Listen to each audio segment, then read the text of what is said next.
Hello everyone and welcome to the Sky Fever Challenge Invitational Tournament. My name is Come To Us Evan and with me today it's Stoic. What's going on, man? How are you? What's going on, Evan? We have the Sky Fever Challenge tonight. This is really interesting. We get to look at Summoner's War at a view that not a lot of us have seen in a very long time. Yeah, this is a weird one, and I'm so happy to be able to say that because this is a very interesting setup that we got for today's tournament. So in our overview, we have 8 players who were given a week to build up a brand new account, and now we find them here on a bracket. It's a single elimination tournament. Everyone created these accounts 1 week ago and have been leveraging the Sky Fever season events to build up their accounts to be the best that they can possibly be. And now they're going to be fighting in best of 3s all the way up to a best of 5 finals in the normal battle mode. Notably, no support monsters are allowed. That means they can only use monsters that they've built up in the last week preparing for this tournament. And there's money on it. There's $750 for first place, $400 for second, and third and fourth both get $300. So there is a lot riding on this, as well as just a fun time, truly.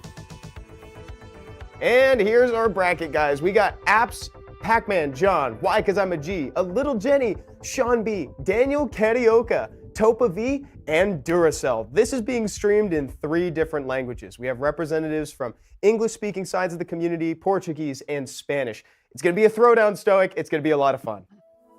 Dude, look at that top right match with Sha B, Daniel Karioka. I don't know if you guys know, but Daniel Karioka is a grinder. I know Sha B, he's known for putting out lots of video, lots of content on like how to progress throughout the game. So obviously a tournament like this is in his wheelhouse right now. But Daniel Karioka is someone who's going to surprise a lot of people here. That top right match is probably one of my favorite ones we're going to get into.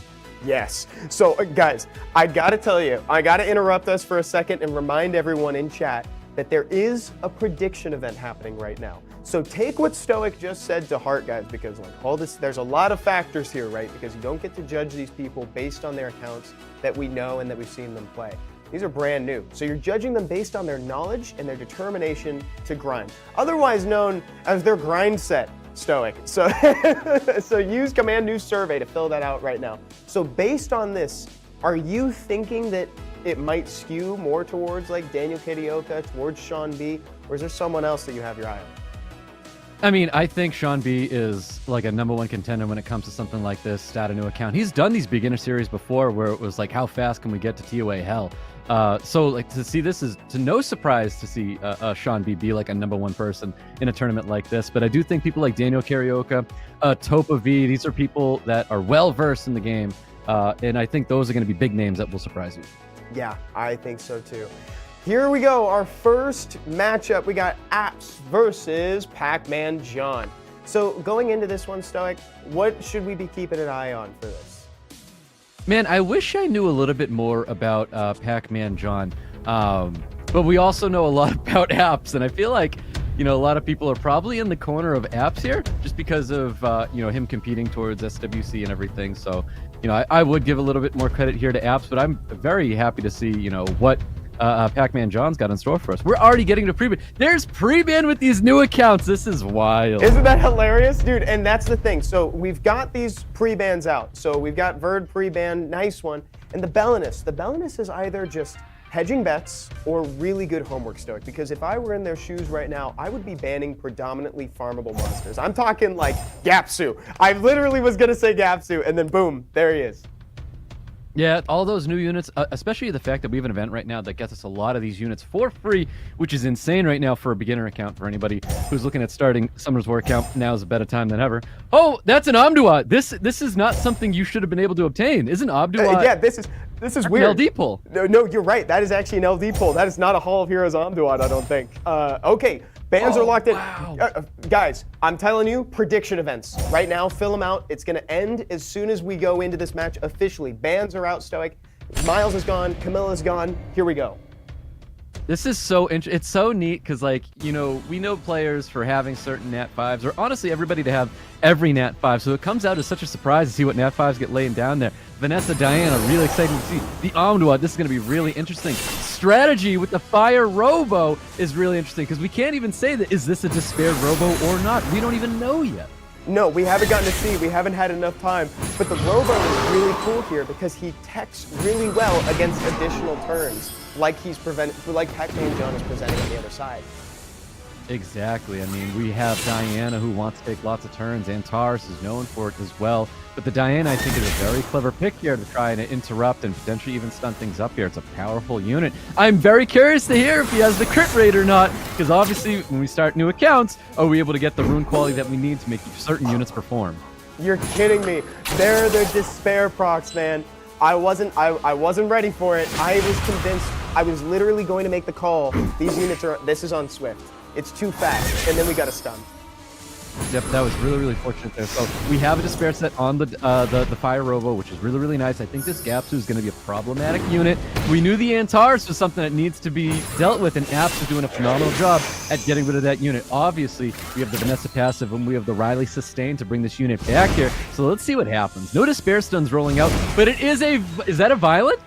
That looked to be a violent Stoic. That looked to be a violent Antares. Antares doing everything he can to try to get Pac-Man Jhon ahead. It's just not enough. He falls, and now Apze finds himself in a position of leading on this game. We're seeing some more Despair runes coming out of this Amduat as well from Apze. These are notes that Pac-Man Jhon has to take. This is a fast Fire Robo on Despair. This is an Amduat also built on Despair. Luckily, Amduat doesn't really need that much speed to perform here, so really, again, fortunate for Apze. Yes, very fortunate. Gotta say, I love the outspeed comp that he's got going on here. I love that he's featuring Amduat. Something to keep in mind about Apze's progression here, he's actually managed to finish TOA twice during the event. So he managed to get the 2 rotations because TOA just reset. Apze with 1 on the board, Stoic. Pac-Man Jhon's got to do something about this.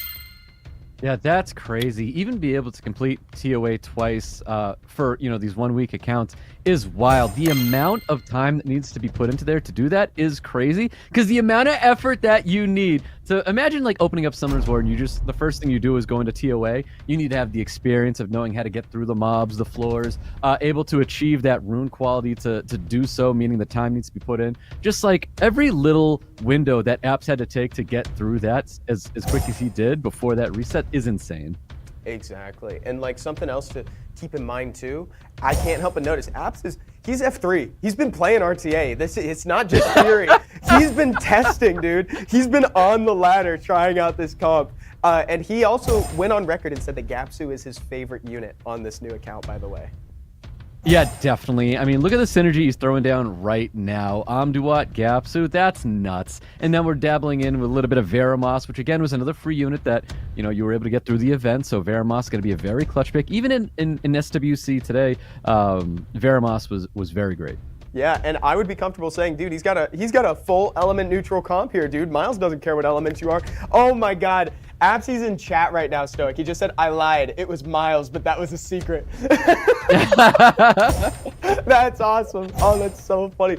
Oh, Pac-Man Jhon busting out the Coco, and I agree with this ban, by the way, Stoic. That's a level of variance you don't want to deal with. Yep, yeah, I agree. I think Miles has got to take a ban here. It's no surprise seeing that Coco catching a ban as well. But again, I think Amduat's going to be a problem. I think Vertial having a lot of opportunities to... is it built on revenge? I don't know. But Vertial able to produce so many turns here for Apze as well. So let's just see what happens. Again, so many wild things right now happening for Apze. Yeah, so much pushback, so much slow. Apze is kind of banking on like the tried and true of Summoner's War. It's like, I push you back, I take more turns, I'm hopefully going to win by that. Yep. Obviously, we're not here to, or we're not trying to put down Pac-Man Jhon at all. We just need to see the windows he's able to take advantage of. He got that defense break on the Gapsu here, and he really needs to pile in that damage here. But you just got to keep in mind, there's a lot of sustain when it comes to Gapsu and this Verti-heal here. Yeah, and to your credit there, Stoic, I love that call out. I think what Pac-Man Jhon here, I think what he's got is a really good response to what Apze is showing in the Pacman phase. He's got the Antares to try to proc and take turns when he's not supposed to. He's got the revive, he's got the heal. Like, I think this is some of the best response you can have to a team that's threatening to take so many turns. Yep, that's right. So as soon as Pac-Man Jhon can find that window really is like attack buff, defense break, and then pile in that damage. Riley getting an additional turn is awesome to know that he does have the Riley step onto the Riley, because that's incredible sustain for his team. What is not awesome is this Antares is like straight up sweeping right now, dude. He took, that's his first proc turn that he took while stunned. He took a natural turn a second ago. There's stun. Took a natural turn a second ago. Antares regaining all the health that he lost, and now he's revived from Vanessa. Shields are pretty much down for Pac-Man Jhon. He's gonna need a miracle, Stoic. Yeah, definitely. He's in a lot of trouble right now, so Vanessa caster is down. It will be back up in like 3 turns. But let's see what happens, because this Diana really needs to pummel in that damage.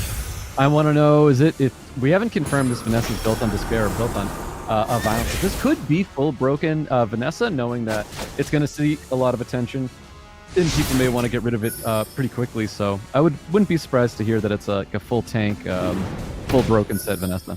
Yeah, that's one of the most fascinating things about the tournament, is just like you can't easily see what their runes are going to be, right? Because it's like you kind of just got to run with what you got. You put your best runes on your best units that you're going to use most often. Riley, the stuns, there it is. Oh, so here's that opportunity we're talking about. We have attack buff, we have defense break sitting on top of the Amduat. This is the time. We need Antares to pop off right after this, and Antares is not going to be cutting there. No attack bar pushback either, so the Amduat will drop here. He's going to drop. This is Pac-Man Jhon potentially coming back. All of a sudden, looking okay. Diana's not the healthiest that she could be. A proc, a much-needed proc from the Antares here, Stoic. Yep, finally. So that was a great violent proc. So we are confirmed that there's 2 violent units on the side of Pac-Man Jhon, and that's that Riley and this Antares here. So we haven't seen the Diana take any additional turns, but we're not going to see it with Diana getting dropped there to the Verti-heal. Yeah, Pac-Man Jhon was kind of getting unfortunate luck with the Diana. Here comes Riley to save the day again. He is probably just wanting to buy his time. I don't think we should see a scoop here. It's best of 3. I think he should just try to see if he can get that turn back from Vanessa to see if he could maybe revive. Oh, but it's 3, Stoic. It's so far. It is. It's very far away here. We already had revived back that Antares, and with the Diana down, that revive may not even happen. The turns are going to be rolling in when it comes to Verti-heal here. Beautiful stuns from the second skill of that Veramos. There goes the Vanessa. It is just a lonely Riley with a lot of damage coming in that Riley direction. It is, and that's it. Apze showing what he's got in the Sky Fever Challenge. Incredible first 2-0 up against Pac-Man Jhon. Congratulations to Apze. Wow, that was awesome. People in chat saying Verd MVP there, Stoic.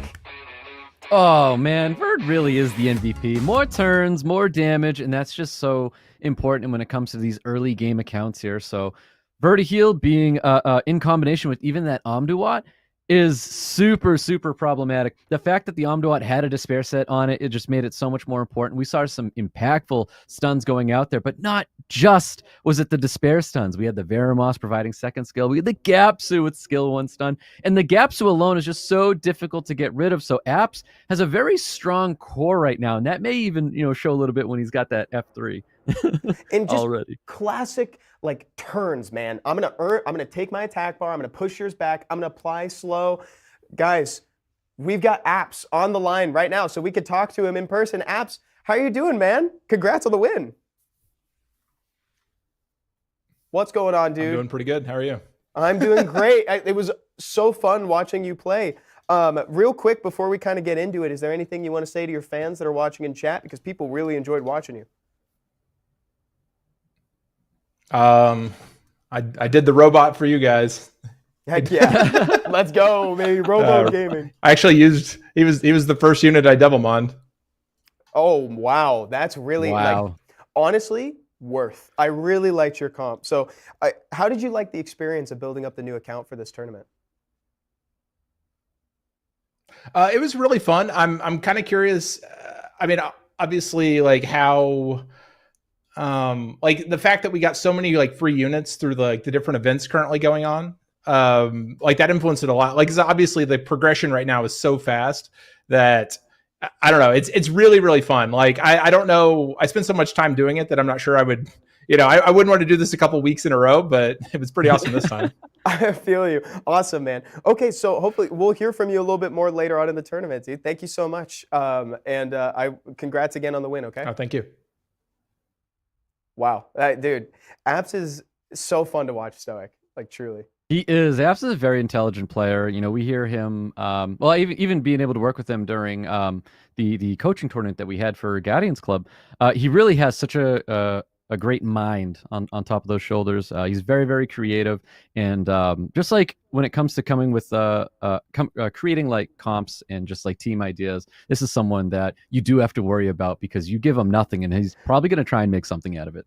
and honestly, like thinking out of the box, because and what I mean by that is when he admits, like, oh, I Devilmon the Fire Robo. That is not a typical line of thought in Summoner's War. It's like, oh, I'm going to dump my Devilmon on this elemental Nat 4, but so worth it. That was very cool. All right, guys, so that was a strong first game. That was awesome. We've got our second set coming up here in just a second. We got Whycuzimag versus Alittlejenny. So, Stoic, have you heard anything from Whycuz in preparation for this? Whycuz is hilarious, man. I feel like a lot of people know Whycuz for, getting the things that he wanted through earning the things that he wanted. You know what I mean? So yeah, and he doesn't have that opportunity for this tournament. But dude, this is gonna be hysterical. Watching our rank 1 Chronicles streamer Whycuz going up against Jenny here. This is gonna be extremely entertaining to see him come back to his, those grassroots of Sky Arena. 100%. And also, I wanted to shout out Alittlejenny too, because so she has a few crazy things on this that she's accomplished on this account. First of all, she's gotten Oliver. She does have Oliver on this account. She also has been able to complete both TOAs, and she was farming B10s within a week. So it's like she's huge. She's already doing the farm. I know a lot of people have not necessarily focused in on like giants or anything like that, but I think she's got a lot in the tank stack. Yep. So interesting take right now. You could tell that we've got 2 brown stars next to Alittlejenny here, and we actually have a silver fighter 1 coming from Whycuz. So we put a little bit of time into Apze, which is good for him. Wow, I did not know he had a Mo Long. This is going to be a very, very impactful unit here. Also, take a look at the pre-bans. Leo's getting pre-banned by Jenny. I'm curious if that means he has the Leo. Is this research? Is what I'm wondering. This research? Exactly. God, I love this tournament already. Chat, I hope you guys are enjoying it. I'm seeing a few people saying that they're really having fun with it. Let us know what you think. I'm having a blast. There's the Magnus, Stoic. The Magnus. He was very proud of summoning this. Oh my God, Asher? I know. And Ashore here. That's real. So this is one of those units that if you don't have a certain rune quality, it's really tough to watch or perform. So it's super, super good, but at low levels, I'm very curious to see what kind of effort has been put forth to making this perform here in ATA. I think Tiana's pretty good. You know what? This is a really interesting draft coming from Whycuz. Dude, this is... And it's 2-aid.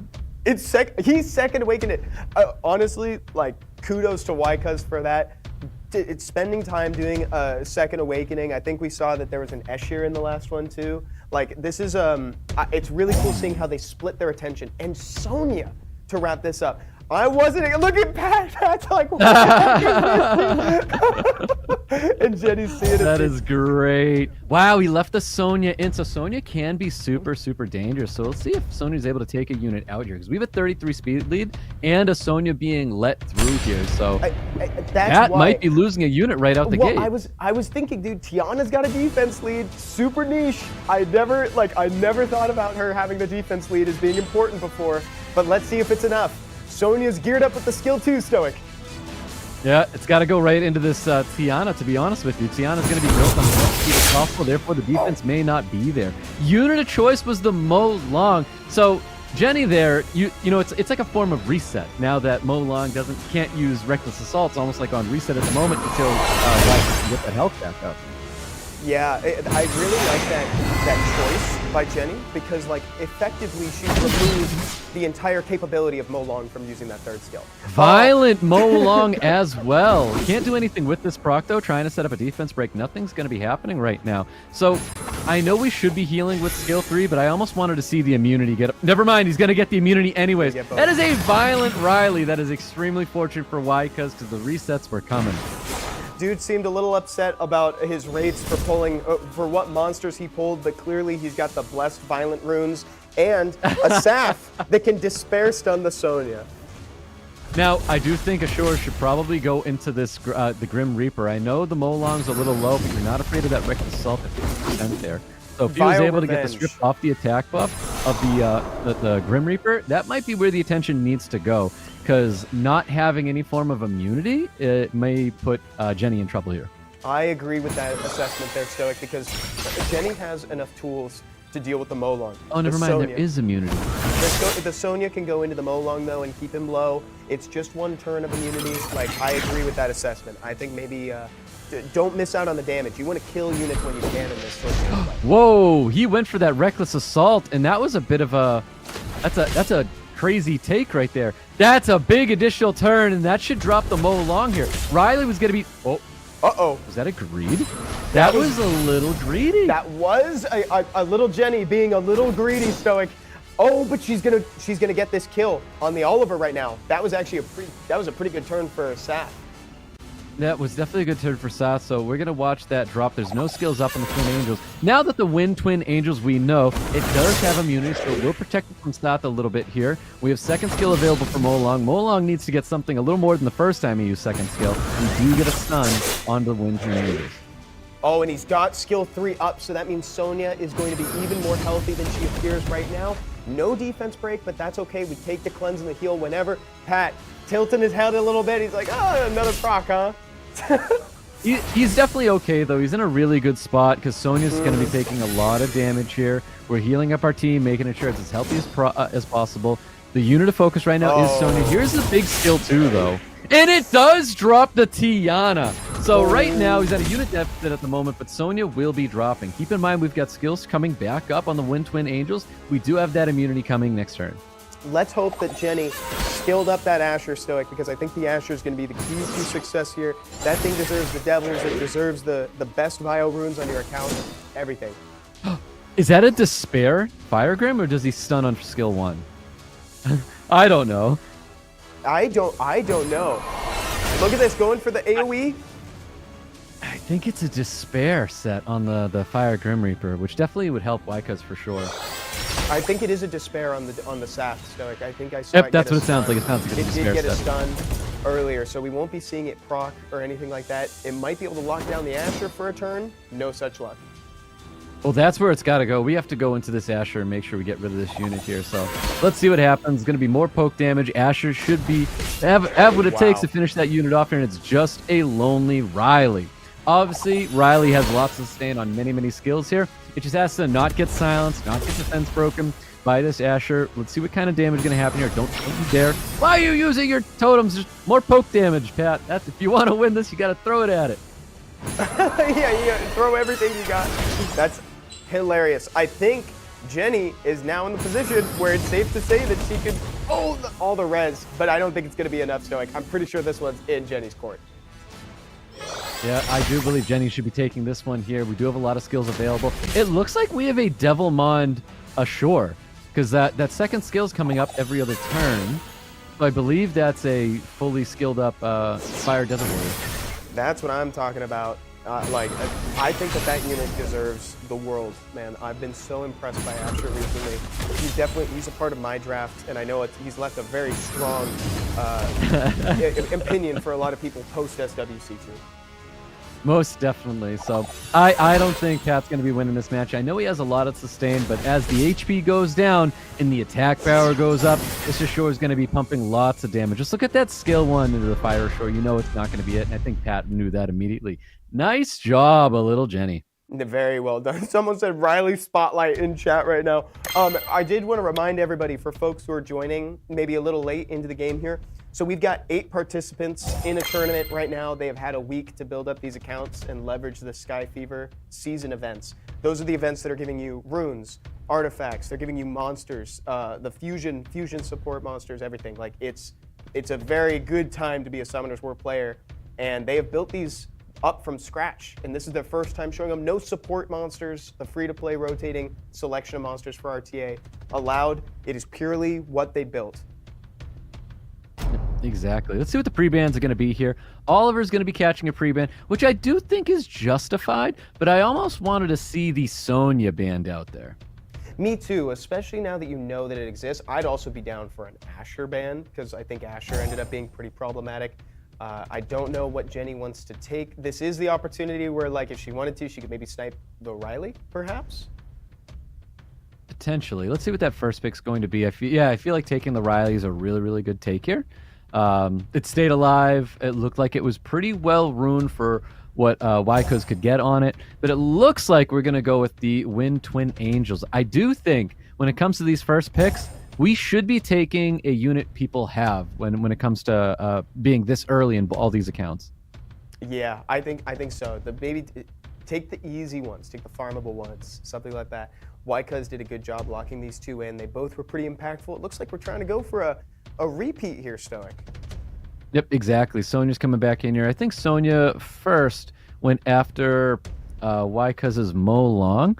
So I think Whycuz needs to be a little wary of that and be mindful knowing where that attention might be going. Jameyer is quite interesting. I like that we're able to get, potential double reckless assaults out here, depending how things are tuned.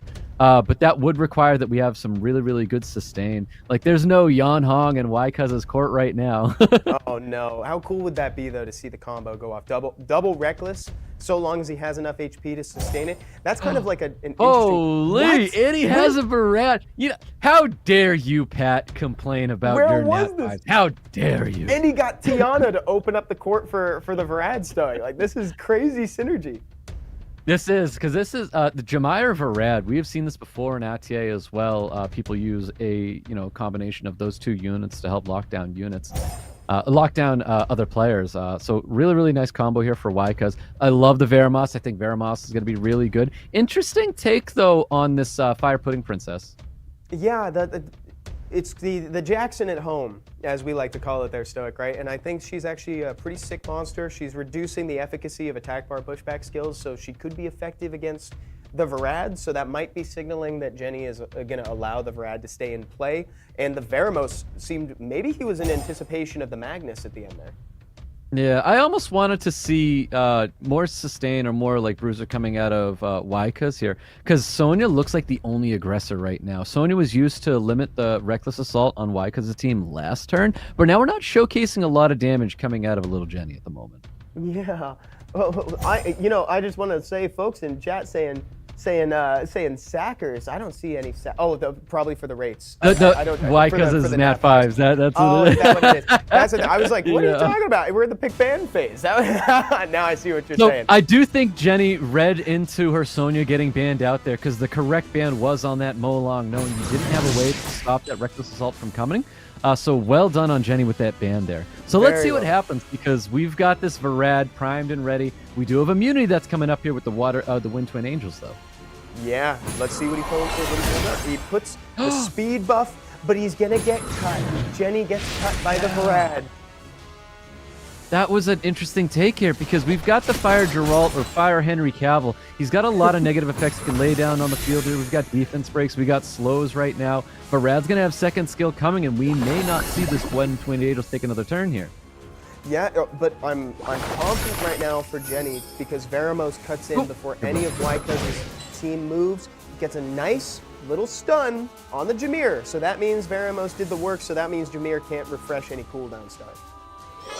Yep, exactly. So looking at immunity getting put up here, nice little stuns going out on Fire Henry Cavill, trying to limit the damage coming from him. So we have lots of sustain on the side of Alittlejenny, so she's really going to try and outlast Whycuz in this one. Yeah, like really outlast. Like, we're going to be here for a while. Because even though there's not something that strictly does a ton of damage on her side there, Stoic, she definitely brought a ton of counters to what Pat's trying to do. Yep, definitely. Now, Riley does have a lot of sustain for us as well, and we have confirmed, and once again going to confirm it, that it is on violence. So a ton of sustain for Whycuz as well. There's just a little bit more on the other side of the field. I would give the credit to Whycuz having a more aggressive draft, because obviously when the match goes on, we talked about it last match, as HP goes down, attack power is going up. And we do have defense breaks in the form of Fire Henry Cavill. Good freezes from the Vrad coming out here. Notably, Veramos is weak to hard and soft crowd control, meaning stuns, freezes, sleeps, as well as attack bar reduction. So thankfully, the Aaliyah was here to cleanse him right up. I do like that this Jameyer is also on a Despair set. I feel like Despair in Violent Runes this early are extremely impactful, because we do know, like, getting a good speed tune or getting very fast units is very tough to achieve that in an early game. But getting any 25% chance stun or, you know, additional turn from a violent proc is massive at this point. And that's why some people would prioritize going Giants over some of the other dungeons in the game, because it's like it gives you the opportunity to pick up Swift runes early, it gives you the chance to get Despair runes. Well, you're kind of hedging. Ooh, there we go. Uh-oh, here we go. Water Twin Angels. This is on Violent as well. So just like our Riley, we have great sustain for both players. But let's see what kind of windows each player is going to be able to take advantage of right now. Because Veramos might provide just so much like control and sustain for Jenny's team that she may be able to find a window herself. And the only other thing is that we're going to start seeing turns from Veramos as well. After he attacks on his turn, he's going to get attack bar equal to the amount of debuff that is still left in play. Apze made a really good comment in chat too, said that at some point Jameer is just going to start one-shotting stuff. Yeah, this Jameer draft is very good. I can't believe he was able to obtain one of those and still say his luck with Nat 5s were not good. I know. Oh, look at that. Huge damage. Whoa, that was through shield. Big damage. That was no defense break through shield. He had attack buff, but that's it. Oh no. Veramos, his health pool is dwindling here, Stud. Yeah, if this Veramos can drop, it's going to be really, really rough time here for Jenny. So we'll see if she's able to sustain her team, kind of come back from this one. AoE stuns, massive here. Could be really big. Does get 2 stuns in there, really impactful. We do have the cleanse available on Riley at the moment. Oh, I gotta say, this is shifting in favor of Pat. There's not enough damage on Jenny's side to capitalize on all the counters that she brought in. Yep, opting to go with second skill, getting the slow out there, only landing on top of the Veramos, which is actually really beneficial to slow that attack by gain there. Yeah, absolutely. Folks in chat too asking about other participants. Yes, I will say yes, they are here. They're just they're further down in the bracket. And here comes the Angels again, and lots of they're going to be waiting their turn for a while. I do think a lot of the players in today's tournament are probably going to be opting for, you know, I don't want to call them safe, but naturally you're going to have all these really support tanky units because you get so many of them for free. Yes, absolutely. And especially because the Sky Fever event, there's that one that actually just gives you straight up the fusion monsters, fully maxed out skills and runes. Yep. Yeah, the Riley, the Veramos, the Gapsu, they're all going to be playing in these super long, drawn-out matches. Yeah, and right now we're seeing attack climb up, HP going down. I don't even know what tick we're at right now for that, Stoic. I don't know if you know off the top of your head how high attack has climbed.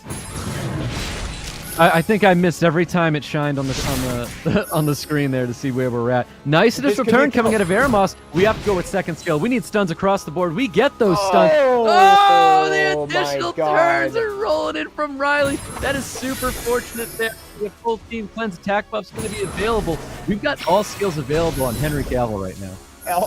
He is fully ready to go, but there's immunity out. There's immunity, there's Veramos, there's everything. I feel like the Magnus is going to be the first one to drop, the Fire Henry Cavill. I think we got to push. I think we just use the skills now. There's 2 units out there that can take it, and you got to go for it. Heck yeah, baby. I completely agree with you. At some point, you just rip it. You know, we're so late in the game. Not a lot of damage coming from Brad. Brad's usability is slowly fading away. How much damage can this Vero do? That is significant. That's actually significant. It is. So, good sustain once again coming out of Riley. That may be what keeps Henry Cavill alive here, but there's a lot of attention coming his way.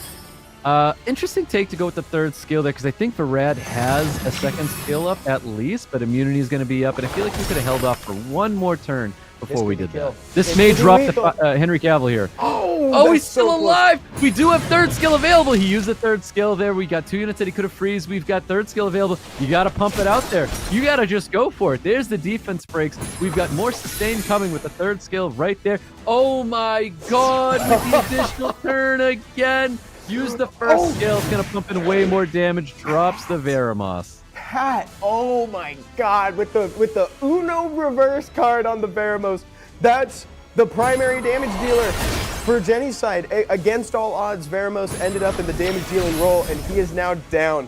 Pat did exactly, honestly, Apze's prediction there, the prophecy has been foretold, Stoic. You know, Evan, I'm seeing something right now. I actually believe Whycuz that his main account is cursed because he is the luckiest man on earth. Nat 5s, procs, he is looking phenomenal right now when it comes to luck. No, truly, because if you guys know Pat, Whycuzimag, his RNG is notorious for being very poor. So the fact that we're seeing this level of synergy and one proc, let alone multiple, just one proc is absurd for Whycuz.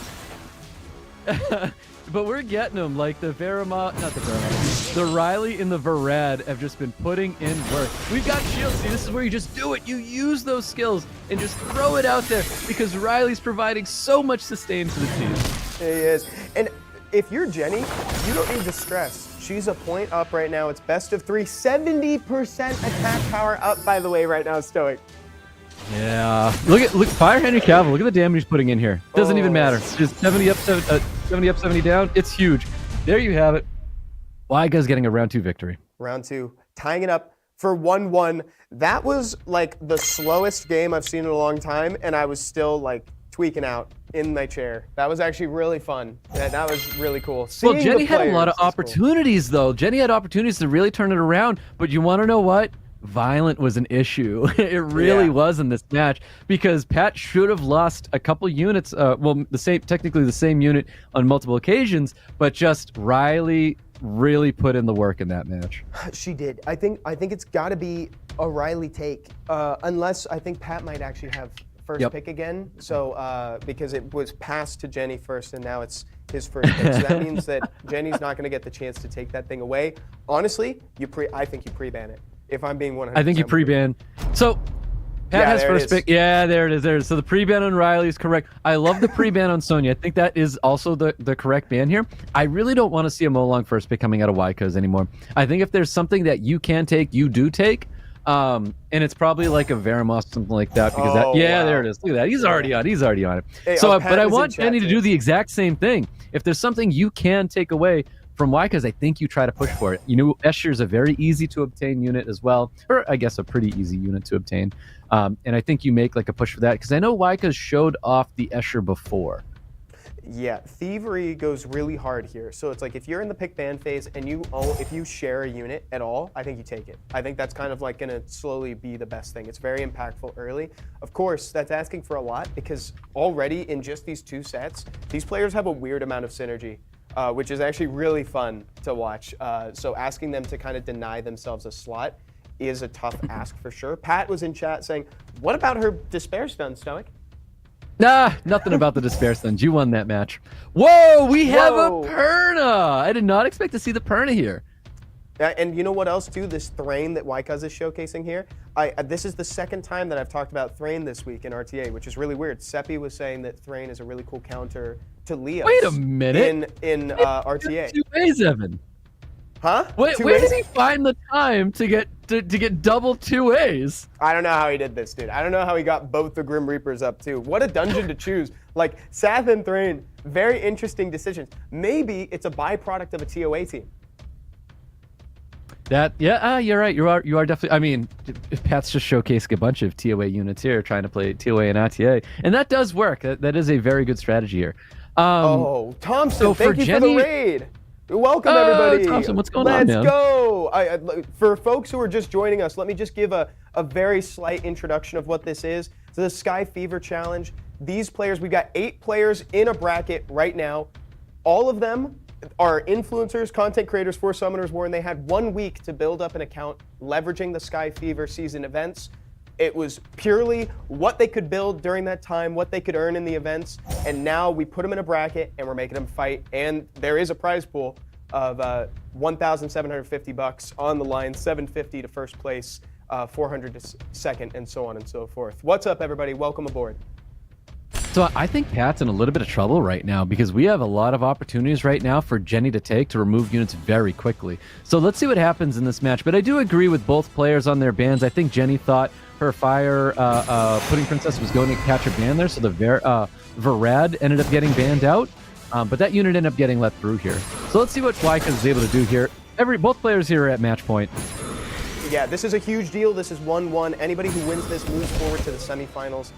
Presumably to meet Apze there too. This is huge for Whycuz, man, because like denying the Veramos means that like this strategy is online for him. Jenny can't really do too much about it.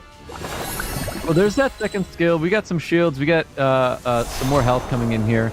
Keep in mind, Perna does have a second life. I feel like Pat's trying to just take that first life away from the Perna, but the sustain here is very good still. It is. Does this do more damage according to negative effects? No, I don't believe so. I don't think it scales. It just applies a ridiculous number of harmful effects on them. And here comes Thrain. Now we're starting to see the value of the Thrain. Thrain's got incredible value when you have dots on the field here, and that's exactly what Thrain's going to do. You were able to get stuns if there's dots, I believe. Yeah.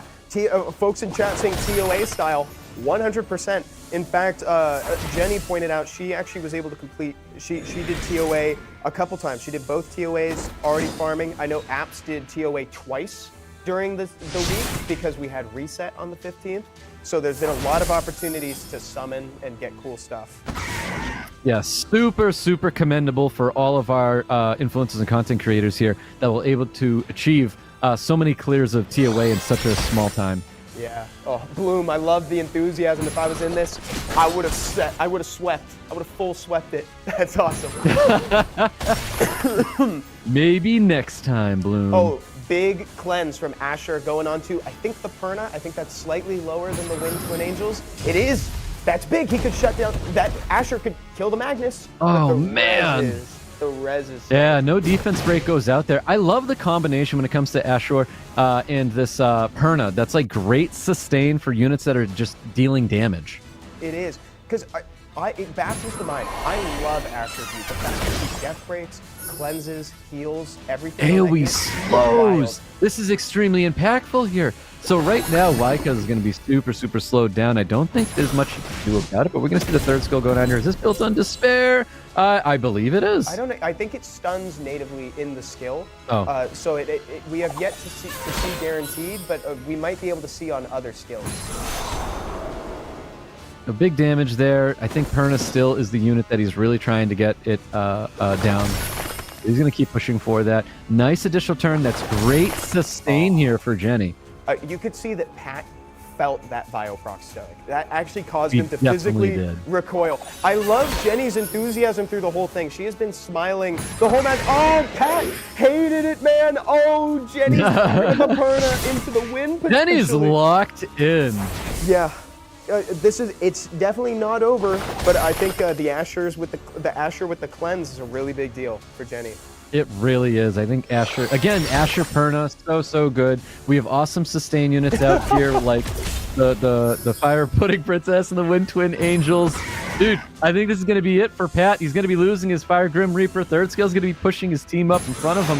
Nice little strip, cleanse on the silence that was sitting on top of our Dark Grim Reaper. Dude, he's losing the grip, but he might be losing the phone when he throws it at the wall after all this too, man. The way he's reacting, like he's doing it. All right, so let's see, because we did have a really great control team coming out of Whycuz, but it's falling a little short due to all the sustain that Jenny has for her team. Yeah, she's done a remarkable job, like doing this, focusing on. I will say too, very commendable amount of support to damage units. I think she's actually doing a really good job of balancing. Yep, very much so, very much so. Something a lot of players are going to have to look out for later on, because I do think she's going to be taking the victory here with all that sustain here. Yeah, Pat got an early kill on the Perna, and it was looking really good for him. But now all of a sudden, the Asher is talking about Pat's over it. I'm sorry, Pat. I might not be saying that I jinxed it. I jinxed. That's so funny. So let's see what's going on here. So we've got Juno. Perna's going to be just under fire right now. We've got the defense break potentially coming out there, and it does land. But I mean, Pat's doing everything he can to get rid of this Perna. He's been doing it. He's been focused on the Perna this entire match and has not been able to find a window to get rid of this unit at all. At all, dude. Like, the Pat's not getting any help towards this end here. Like, he's sticking around, as I honestly think you should, to be honest. Like, this is not the sort of thing that you quit on, especially when you're left with a support unit like Baramos, right? But I don't think he's going to have enough heal to be able to get through this Asher's damage. Yeah, that's all it needs is that third skill to come back up, and it's going to be up next turn. So Pat's got to do something about this Asher right here. Maybe defense break the Asher, not get it. Now he needs to stun it up because we do know that third skill is going to be coming here. And no stuns whatsoever. So there's that sustain again. We have a very healthy Ashore. Suspiciously. Oh my god, and is that not just the straw that broke the camel's back, dude? I think this is a tank Asher. Obviously not built on crit rate. I think it's just a tank Asher looking to provide like additional damage maybe, and that's it. Yeah, because I noticed that he was really good at receiving the damage, not super great at dishing it out, and he also kind of got resistant on depth. So I think you're right with that that diagnosis that he might be more focused on bruise than damage. Yeah, I think it's being used as a strip cleanse healer, and that's kind of like it. And now at this point, Jenny's just kind of whittling down. Look at that smile. She's had that smile for 3 games straight.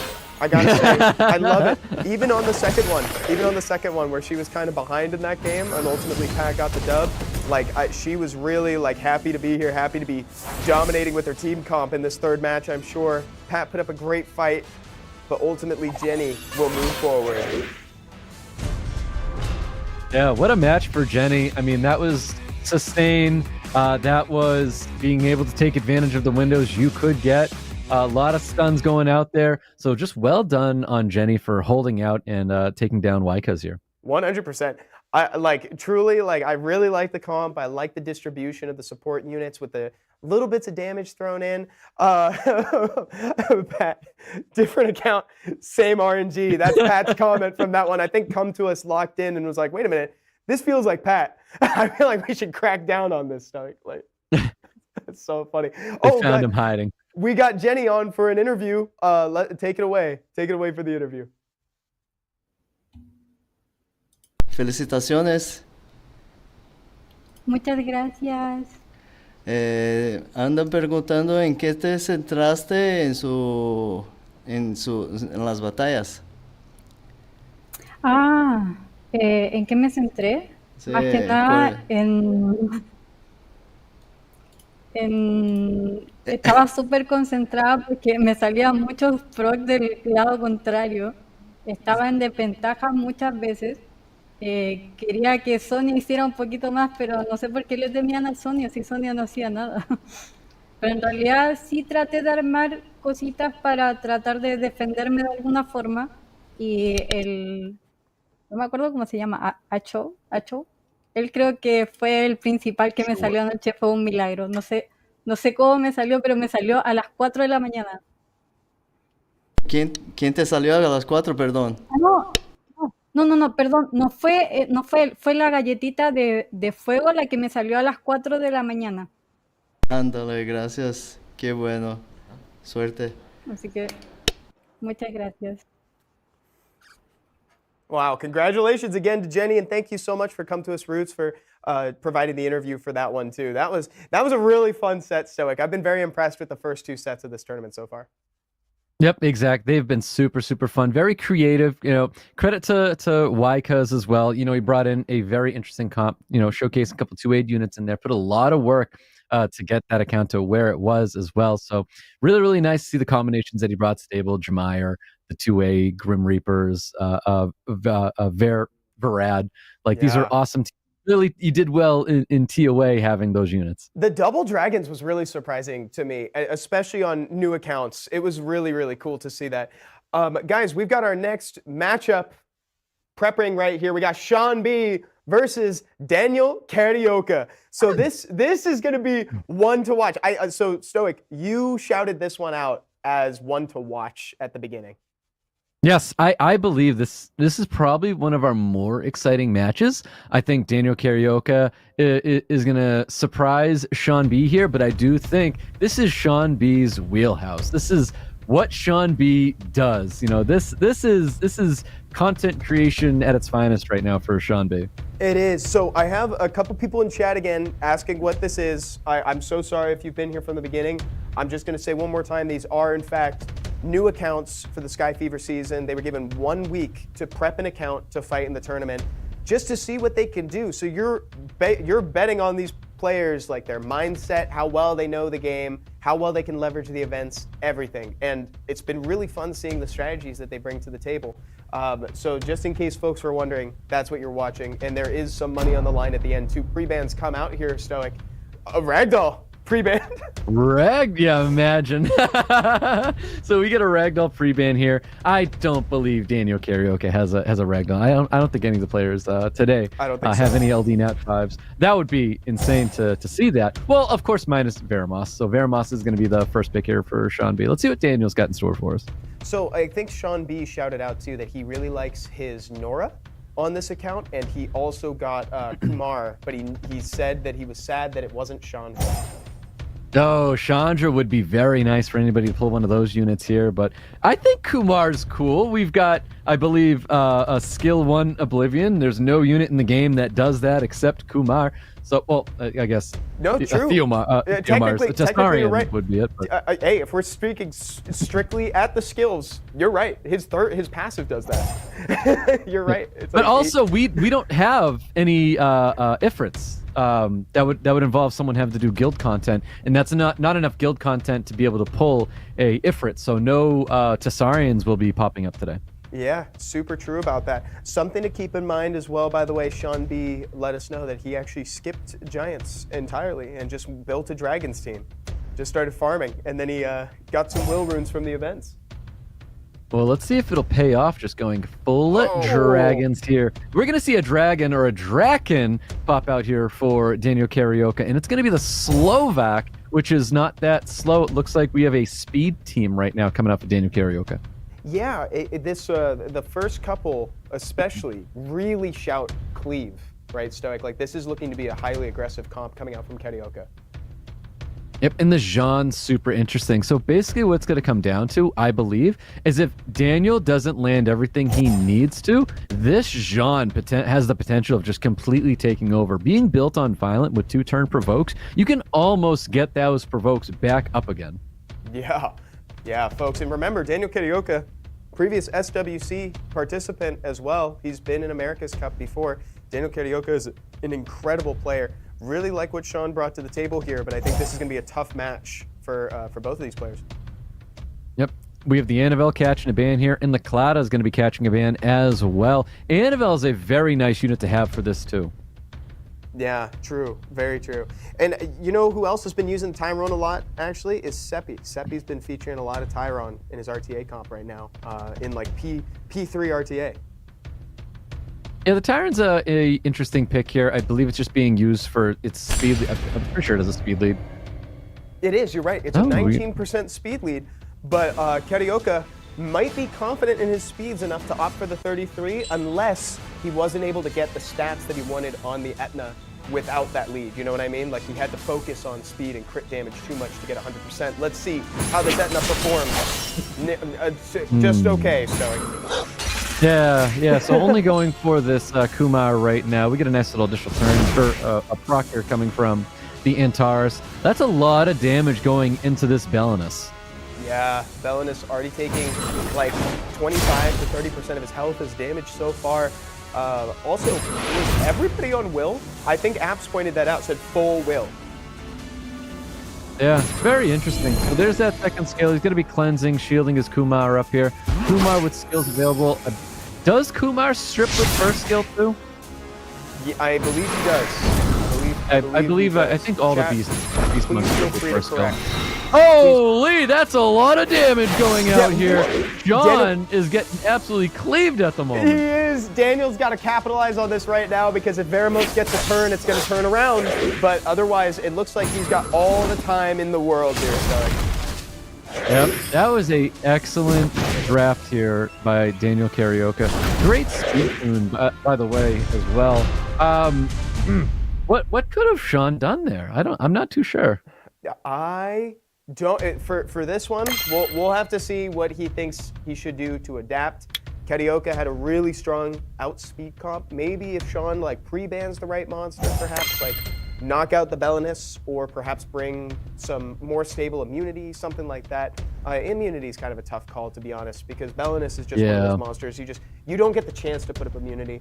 We'll have to see what he thinks of in the moment here. But my thought, just pre-ban it, to be honest. If he farmed dragons, I want to say there's a triple revenge Verd, potential of having a triple revenge Verd due to all the dragons farming here, which I think can be really, really helpful going up against Daniel Karioka. That's a good point. And now it's back on the table. Let's see what's up. I think Sean had that ragdoll as like a placeholder, right? So yeah, there we go. Now he's got a more informed choice because none of these players know what each other have. I think with the exception of Karioka and Duracel, because they both cited that one of their favorite parts about this was actually prepping with each other. They came up with cool strategies together, which definitely that's allowed. You're allowed to talk. Like that's actually really cool. Yeah, 100%. And we also have the opportunity to potentially see a Karioka Duracel match later on. We'll see as like things progress. Yeah, exactly. So it's both cool for them, but also puts them at a disadvantage if they end up fighting each other down the line. Karioka opting for that Claudia again for the first one. Backup speed lead. Sean taking the Tyron. He has the Tyrone too. So that's a great take for Sean. I think taking things away from his opponent is definitely the way to go. I like the Veramos. I think Veramos is another great pick. We already showcased the team that Daniel Karioka brought, and I think it's very good. There's that Vertiheal. The Vertiheal, I believe, was pre-banned last time. So Vertiheal's back into this one. I think the Laura is great. I want to see something really good as this last pick for Sean, maybe capitalizing on what Laura can do for his team here. But we may have another like potential cleave coming out of Daniel Karioka with this Tashar being showcased. What if it's a Raok, dude? What if he like Raok snipes somebody right now? If Sha B pulls a Raok as the last one, these are very high value first skills, except for Tyron, who objectively has the worst first skill in the whole game.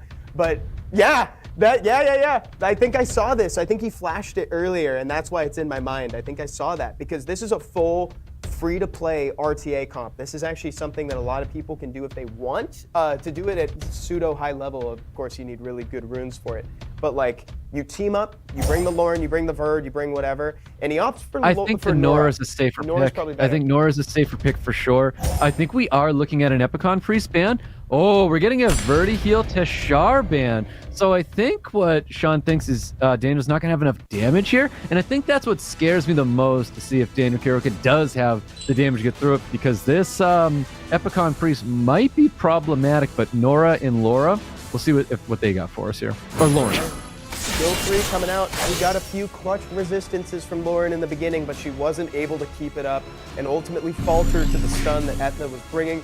Trying to knock that monster out is a real good idea for Karioka because the constant suppression of the attack bar is going to be so annoying, Star. No freezes went out there, but what a beautiful additional turn though coming from Lauren. Lauren can try to interrupt some stuff here, opting to go for attack bar pushback on the Fire Priest Chloe.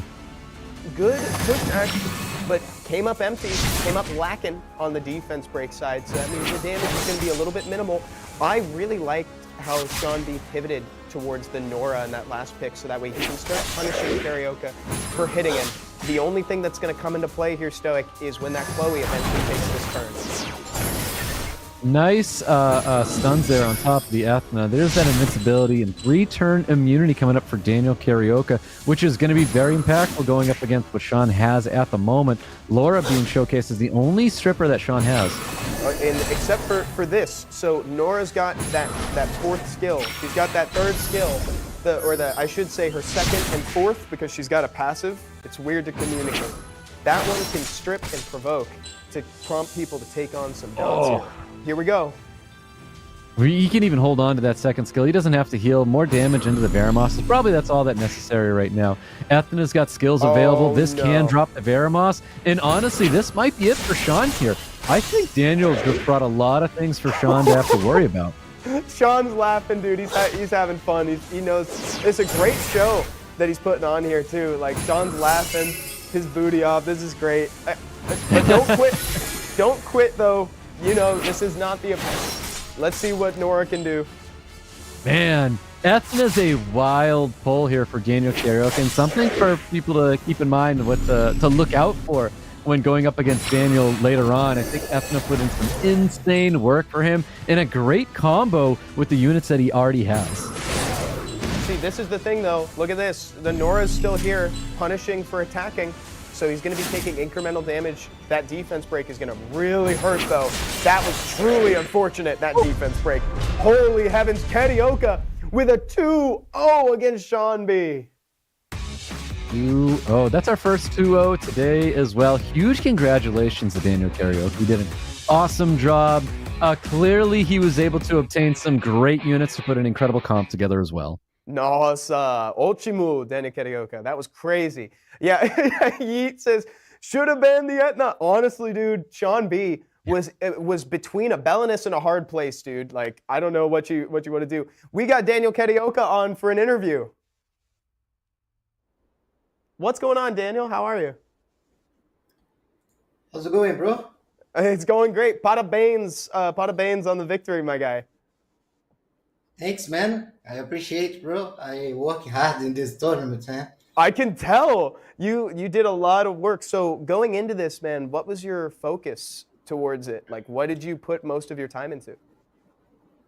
My really focus in this tournament is have fun and learn with my community and the community from Brasilia how to start and grind hard.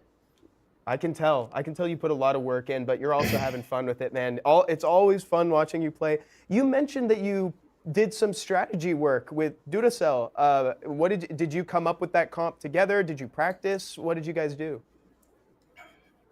We try together understand how the best way for grinding the game, have fun, and the community together, my community and the community here, and the another team as well. Awesome. Well, thank you so much, man. Can't wait to watch more of your game.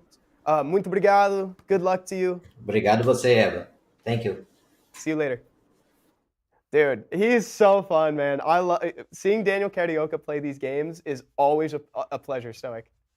Yep, I absolutely love and adore Daniel Karioka. He has great spirits. Honestly, the kind of attitude that a lot of even streamers should aspire for, which is just having fun and not, taking the game at like a face value of anger and RTA and, getting super, super frustrated with the game. We do know we can enter some of those dark places sometimes, but Daniel, I aspire to have that same attitude that he does because he really just brings in some amazing spirits. He's speaking from the heart, dude. Yeah, it's definitely something to aspire to.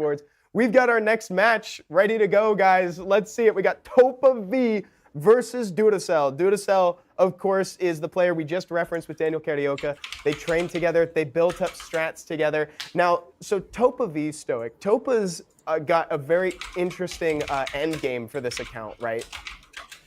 He does. So this is also like where, there's one thing to have fun, but another thing to have a goal. And Topa's goal is this account's actually going to be his girlfriend's account. So like he doesn't want to let her down. For a fact that he put effort when it came to all the farming teams, creating something that worked for TOA as well. And I'm sure Topa really, really set up this account to succeed for later on because it doesn't end here. This account's getting passed on to his girlfriend. So he put that time and effort to get it working. He wants it to have this legacy. It's going to have a win under its belt in a tournament. Who else could say that?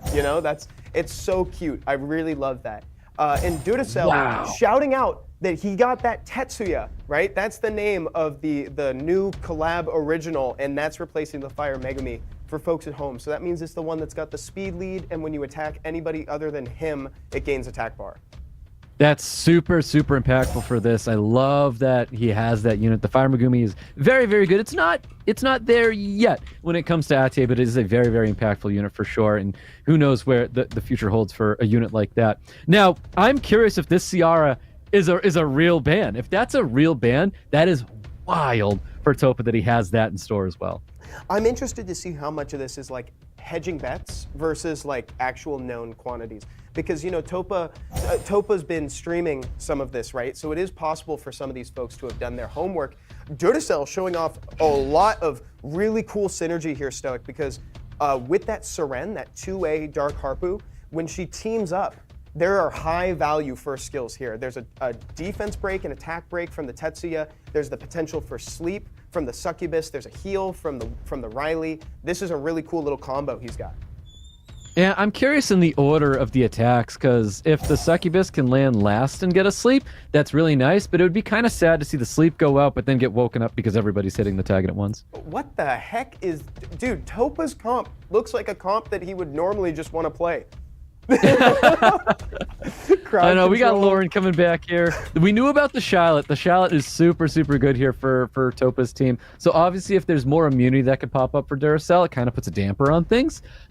We already have Verd on the other side, so no triple revenge Verd's going to be drafted here by Duracel. But a Water Frankenstein. This is interesting. So anti-defense break, this really puts into perspective, right? Like not just this set, the sets prior to, but it really puts into perspective the knowledge that these guys have of the game. And rightfully so, they stream it, they live it, they breathe it, right? But like seeing how much they can do in a week is totally different and really puts that into perspective, Stoic. It really does. I think Gapsu might be a problem right now for Duracell. And it is going to be a problem. So Gapsu's going to catch a ban. No surprise seeing the Riley getting banned out here with all the AoE that we're showing right now, and obviously eliminating the immunity. So let's see what happens. Our first match with Duracell Topa. I think both players have an interesting strategy here, so let's see what happens. Yeah, and Charlotte predisposed to taking the first turn thanks to a really high base speed. There's not too much to do here, but he's still opting to rip it just so that way he gets the attack bar boost at the end there. And now we've got the Tetsuya taking the next turn. Oh my gosh. Ooh, a really nice stun going out onto Lawrence. Topa's not able to take advantage of potential defense break there. But we do get a little bit of damage in control there on the Tetsuya. Wow, Lauren almost devastated, but Lauren should be dropping off here because I do think if you have an opportunity to confirm kills, you make those kills. 2-turn sleep is extremely impactful. Dude, that was a really smart call from Duracell there too, because in my head I'm like, oh, go for the bird. But the benefit of going for Cardinal there is that he was already at 0 attack bar, so you're guaranteed to get that sleep a lot easier, which is really cool to see. If Cardinal's able to lock down Duracell here, Duracell might be in a lot of trouble, but no stuns were going out there. I know that's a lot of damage right now on Duracell, but Charlotte's going to need one additional turn from the sleep to get back online. Yeah, and Verd will help her get there faster, but it should be noted that she basically doesn't see any of the attack bar that Verd's giving there because she was full when his turn happened. So let's see if Verd can get her up to that third skill faster. All right, I'm not sure if this Charlotte was 100% skilled up. I feel like my mindset's in a world of everyone being fully double mond right now. So I don't know if the Charlotte is fully skilled up, or maybe I was off with that. No, you're right. Look at that, 1 turn more. You're right, but it is a good note. Especially because, guys, I don't know if I've said it yet, but Pat mentioned it in chat. This is all what they could get within the game. There's no wallet, as Pat put it, without wallet, you know? So this is all just time and effort. We got to try and confirm kill. He is going to be confirming kill. There's that third skill going out there, getting a double stun. Nice additional turn coming out of the Seren. We have to drop the Charlotte. If Charlotte can drop here, it's looking really good for Duracell. That is a violent Verdi heal. Wow. Violent Bird, double of the attack bar. Topa turning this game around. Duracell was looking to be in the lead for some time, but that third skill from Cardinal earlier, compounded with all the turns from Bird, have put Topa in a winning position for game 1. Yep, well done, Topa. He held on. It looked really scary when you saw all that damage go out on the Lauren, but the Lauren ended up staying alive just a little bit longer. Topa caught his groove there, and the Charlotte was extremely impactful. So we could potentially see a Charlotte ban here. It's totally deserving. And if I may point out one thing, that's in my experience with Seren, at least, you know, at my level, which is not this high, to be honest. You know, it's not as far as like, I'm like C2 right now. I find that Seren doesn't contribute a ton after that turn 1. So it was almost like Duracell was down a unit after he used that skill 3 Stoic.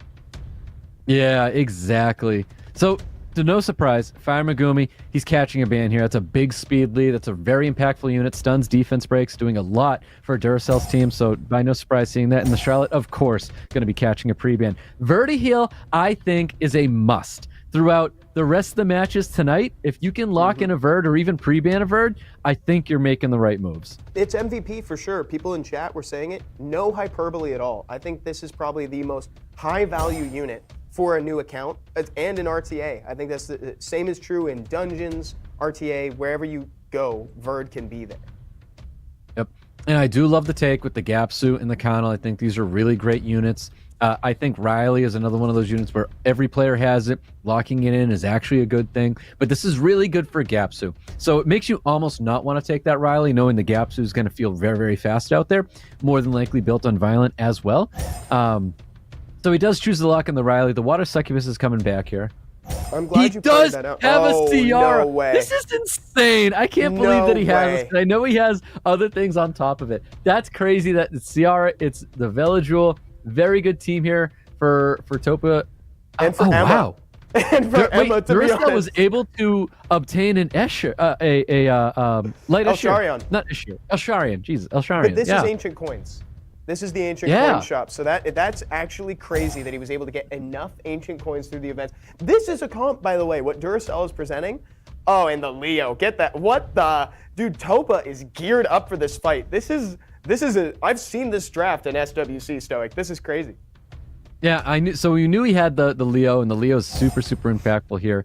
I love it. It's probably going to get banned out, to be honest. I think the Elsharian's super, super commendable once again. There was an event that gave us a lot of ancient coins, and Duracell took advantage of that ancient event. Yeah, very, very good focusing from Duracell there. Topa and in the future, his girlfriend Emma are going to have an incredible account to play on after this. These polls are insane. So Elsharion soaks the ban, and so does Ciara, Stoic. What do you think of that? Yeah, I think Ciara was a must. You had to get rid of that. I think the Elsharion was very, very good. Gets rid of that. Dude, this is going to be really tough for Duracell. He's got an uphill battle right now. Luckily, he has a Verti-heal going up against a Leo, though, which made, Duracell think that maybe the Verti-heal was going to be catching the ban. And that's the thing, too, right? That's a big advantage up against a Leo. So Duracell's got a good shot. It's hard, right? I don't mean to make it sound like it's going to be easy for him, especially when you have, incidental heals from Riley, Verd, healing the Gapsu, too. But he's got a shot, so. He definitely does. So second skill's going out onto the Chilling. He's able to take one of the buffs away here. And let's just see what happens. We have a couple immunity out in the field, so third skill's not going to have a ton of value right now, but I do agree with Topa directly going after Chilling. Yeah, fewer immunity than I thought at first. At first I thought it's a little deceptive with all the blue, but yeah, there's only 2 immunities, so Chilling might take the first kill here, or rather get defeated first, and that's going to be big for Duracell because he's going to be down a stretch. He definitely is, but this is what we talked about with Riley being built on Violent, especially early game. Those additional turns, that's sustained. We looked at a Chilling that had 1 foot in the grave already, but it's looking extremely healthy right now. We do have third skill available. He is going for it. He's just trying to pump in as much damage as possible, knowing that Riley's already fully stacked. It doesn't really matter. If he can provoke up that Riley, we know this is not max resistance Riley, so it's pretty easy to land whatever you can on that unit. I love Duracell's reactions right now. He's giving him the nice job, when targeting the succubus there, the Arya, or is Arya rather, because that was a tough call. It's off element, and he got it. He went for it and got it. Yeah, it definitely was. Going through all this immunity on Topa's team is very, very difficult, but Duracell's very fortunate to have that Chilling. I think the Chilling will put in the work here, but I do think, again, Gapsu, Connell, Leo, Veladrul, this is so tanky. We have sustained. We have a lot of things that become a problem for Duracell. Yeah, and look at this. The Succubus is dropping. His Arya's down, and Colonel procs on top of it. Yeah, that's huge. Great strips right there from the Veladrul, limiting that damage coming from Chilling. Because Chilling's kind of just he's the one that's supposed to really get the ball going here for Duracell. And then, of course, Verti-heal pumping in the turns here for Duracell, but I don't think he has it. I think just Topa's too Topa thick here. Yeah, again, you know, I've been saying it all day so far, but like I still wouldn't quit. You know, this isn't the type of tournament where you quit as long as you still got a little bit of gas in the tank. And Chilling can do quite a bit of damage too here, Stoic. So if he's able to kind of focus in, eliminate, I think maybe the Cardinal first, and then in the Leo, like then I think he might have a shot.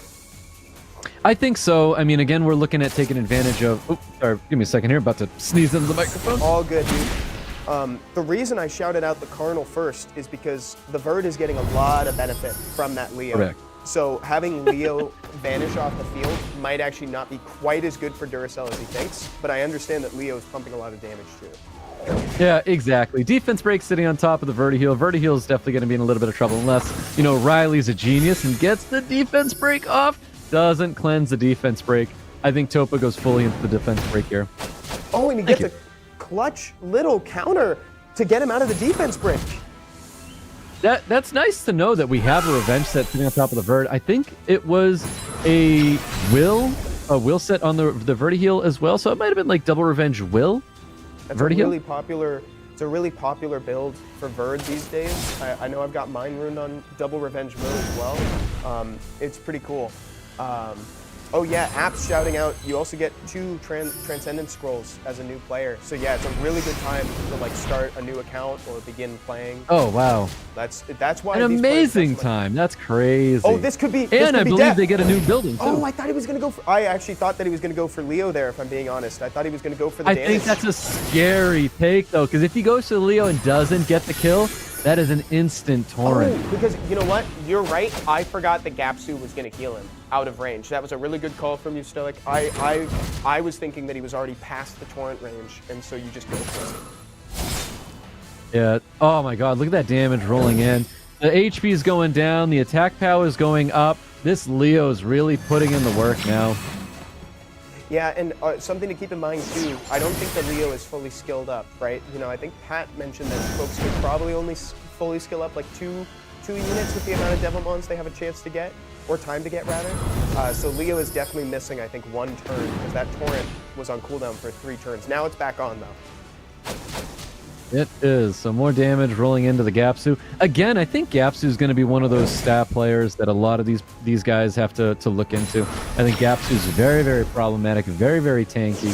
And it makes you think, you know?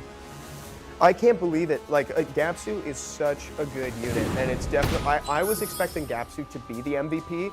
He's making a good case for it right now, but Verd, I think, is still the best. So, did you see Duracel's reaction to that, by the way? Yeah, I did. It's so tough, man. Oh, that's great damage with the attack, but he doesn't finish it off here. No. Now, we're not able to lap. So even if the Beladrill has skill 3, which he does not, it's not able to push up. So we are going to watch this Leo get dropped here. So he does take a unit away. This is bad, dude. Down to Gapsu. Gapsu's a problem. Yeah, you got to go in, especially because that's like a big portion of Topa's sustain here. And now that Riley's gone, Duracel is fresh out of sustain. Yep, and there's the stuns rolling in. The additional turns are rolling in here. Oh no! Dude. Oh man! Oh no, dude! You hate to see it. I know the feeling, man. He's upset. So watch the damage here. So we saw our 1.3k coming from the chilling, but it wasn't a consistent amount of damage. So 1.3k was the strongest hit there. So again, Gapsu too thick, not enough damage coming out of Duracell. Topa V is going to get another round 2 victory. Congratulations, Topa. Moving forward to the semifinals. That was a great game. Stoic, I don't know what to say, man. Like I highlighted it too, but like that Pacman phase straight out of SWC. That was crazy. I mean, exactly. It's so tough when you have to go up against so many like known to be thick units where you weren't providing a ton of damage. We had attack buff, which definitely helps you get the ball rolling for sure, but him not really being able to take advantage of like a defense break and then pummel the damage in there. Like I said, Chilling put out like 1.3k out of one of the multi-hits, and it was not a lot of damage. And right away, you're like, how do I get rid of this Gapsu? Yeah, dude. Oh, and we got Topa on the line. Topa, welcome aboard, dude. Congratulations on the win. Hey, thanks. What's going on, dude? It was very fun to watch you play in that match. So I asked this before, but I wanted to check in. What was your focus on this, dude? How did you progress to be here for this tournament? Yeah, I mean, it's really fun to account, It's been 10 years since I've been a beginner. So yeah, just try to have fun, I guess get as much content done as possible. So like, grinding TOA, 2As, and then even getting like some Apze teams. That's awesome, dude. Yeah, it was a very cool show. Like, you've got a nice comp up here too. Is there anything that you want to say to fans and folks in chat? Yeah, I mean, thanks for, watching the streams, supporting me along the way. And yeah, it's been a lot of fun again. So hopefully, I can do well against Karioka here coming up. I wish you good luck, man. It's going to be fun to watch your games going forward. Thanks so much for the interview. Thank you. All right, talk to you in a bit. Dude, Topa is so fun to watch, both in RTA in a tournament setting and also on stream. So chat, if you haven't already, you should absolutely give him a follow, by the way. I think he has a command on the channel of Command Topa V. If not, his Twitch channel is very simple, just Topa V. You can find him streaming there. What'd you think of that game, Stoic? Great match. It was an awesome match. When we're watching someone get those two O's like that, it clearly, okay, I'm not saying anything against Duracel, but it really does show like how well you have an understanding of ATA, Summoner's War. You had to get there. So now that the players got there, it really showcased the team that Topa V was able to put out there. But also like how much he was able to farm to get, I would say the correct rune sets on his units, not knowing how anything's runed just yet, but it felt very correct for Topa V.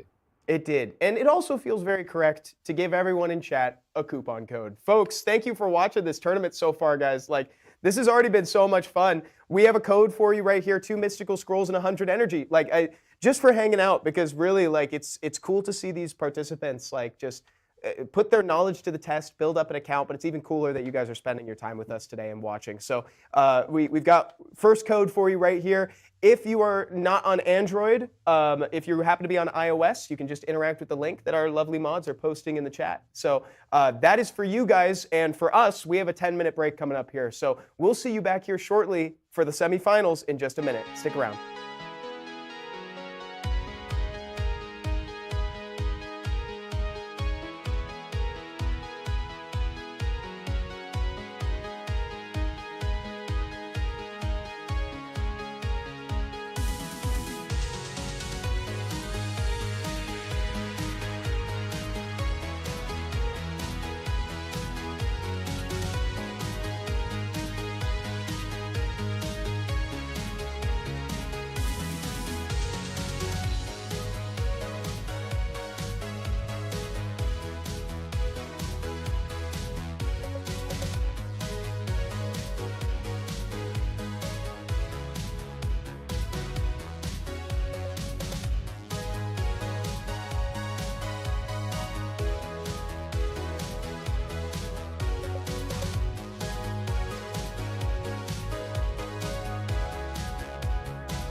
Hello everyone and welcome back to the Sky Fever Challenge. This is the Invitational Tournament. We're about to enter the semifinals. We took 8 content creators, gave them a week to build up an account and just put them in a bracket, made them fight for our entertainment to see who had the best account out of all of them so far. Stoic, we've seen some amazing games so far and we're set up for a really cool semifinals.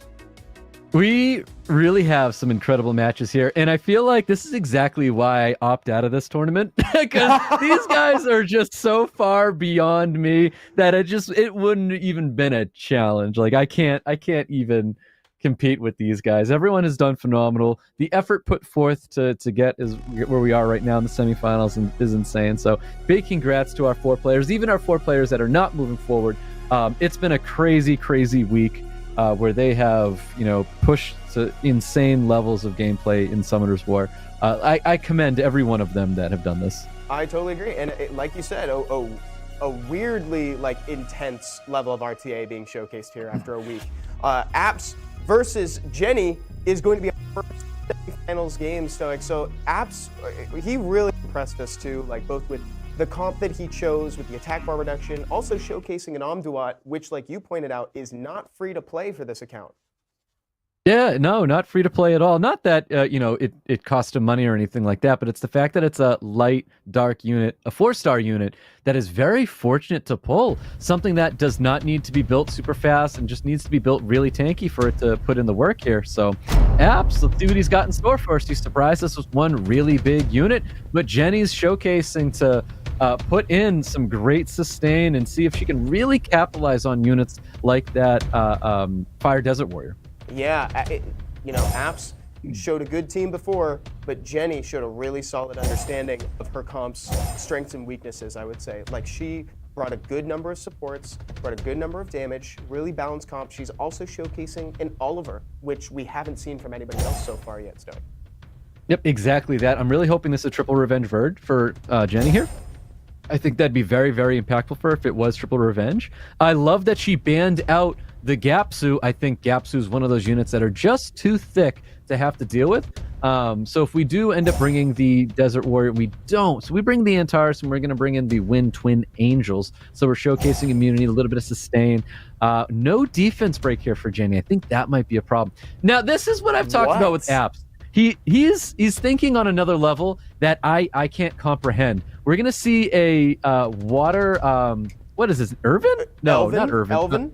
Elvin Yeah, Ranger? but his actual name is I can't remember what it is, but the Water Elven Ranger is super interesting. This is insane. Oh, you're right, Eluin. I just googled it. Eluin.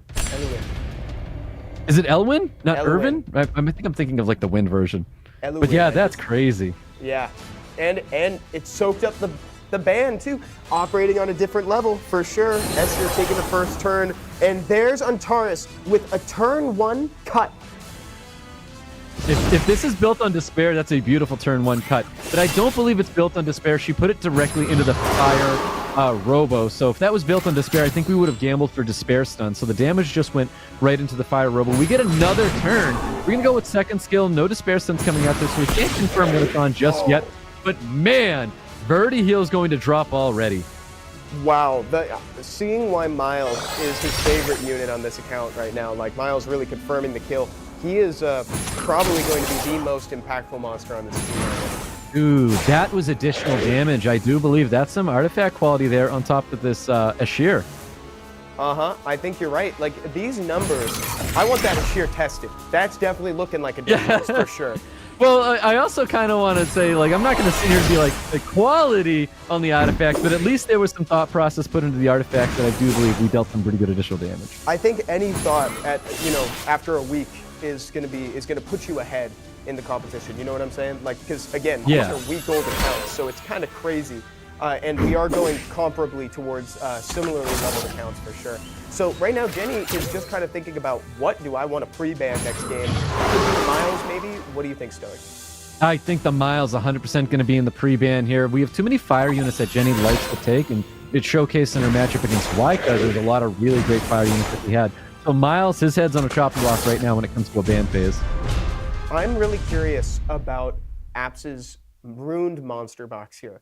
How tight is this selection for RTA right here, do you think, Stoic? Because we've seen how many units so far? I think we've seen probably 6 or 7. Am I wrong? Yeah, we're not we haven't seen a ton coming from Apze, but that's what makes me super curious. Like, what else is actually sitting in that storage right now that he hasn't showcased already? We know about the Gapsu, the Miles right now. He's bringing out Escher. We do know he has that Vertiheel ruined up in the Fire Robo, but what else is in that box that he hasn't planned out for us? And I think that's where it gets like super crazy to be like, oh, what else can we possibly see coming out of Apze? Yeah, it's weird to say that these players who are playing on a week old account have surprises for us, because at some point during their set, every single player has pulled something out that we did not expect. You know, it's like whether it be Perna from Jenny or like this, I will say even the Water Elven Ranger, like that was a crazy pull. Yeah, so for this next match, I wouldn't be surprised to see Jenny go that route where it's double Totemists, Assure, Perna. But I think the lineup that Jenny was really looking for was that third skill coming from the Assure and then capitalize on it with the Perna there. So Miles makes it through. He's still in play, but the Sonya's out and the Fire Robo is out. And I don't totally disagree with the Fire Robo pre-ban, because it is good tech against a lot of what Alittlejenny's bringing to the table here, but I still think that Miles is pretty dangerous, dude. I think the Miles is pretty dangerous as well. The pre-ban last time for Apze, he pre-banned out the Fire Pure Vanilla, and now she has Fire Pure Vanilla, and then she bans out the Fire Robo, but that's what the Pure Vanilla was going to be there for. It's going to stop the Amduat, it's going to stop the Robo, so I feel like Robo was probably not the ban, knowing that you had Fire Pure Vanilla in your wheelhouse now. True. That's a really good observation that I actually forgot about. You're right that she does have Lucia back in play. She might be going a different direction for this, but I wouldn't be surprised if the 5th pick was that Fire Pudding Princess. Whoa. Wait. Oh, Apze has it as well. I didn't know he had that. He All right. sniped it too? That's okay. Now we're getting crazy.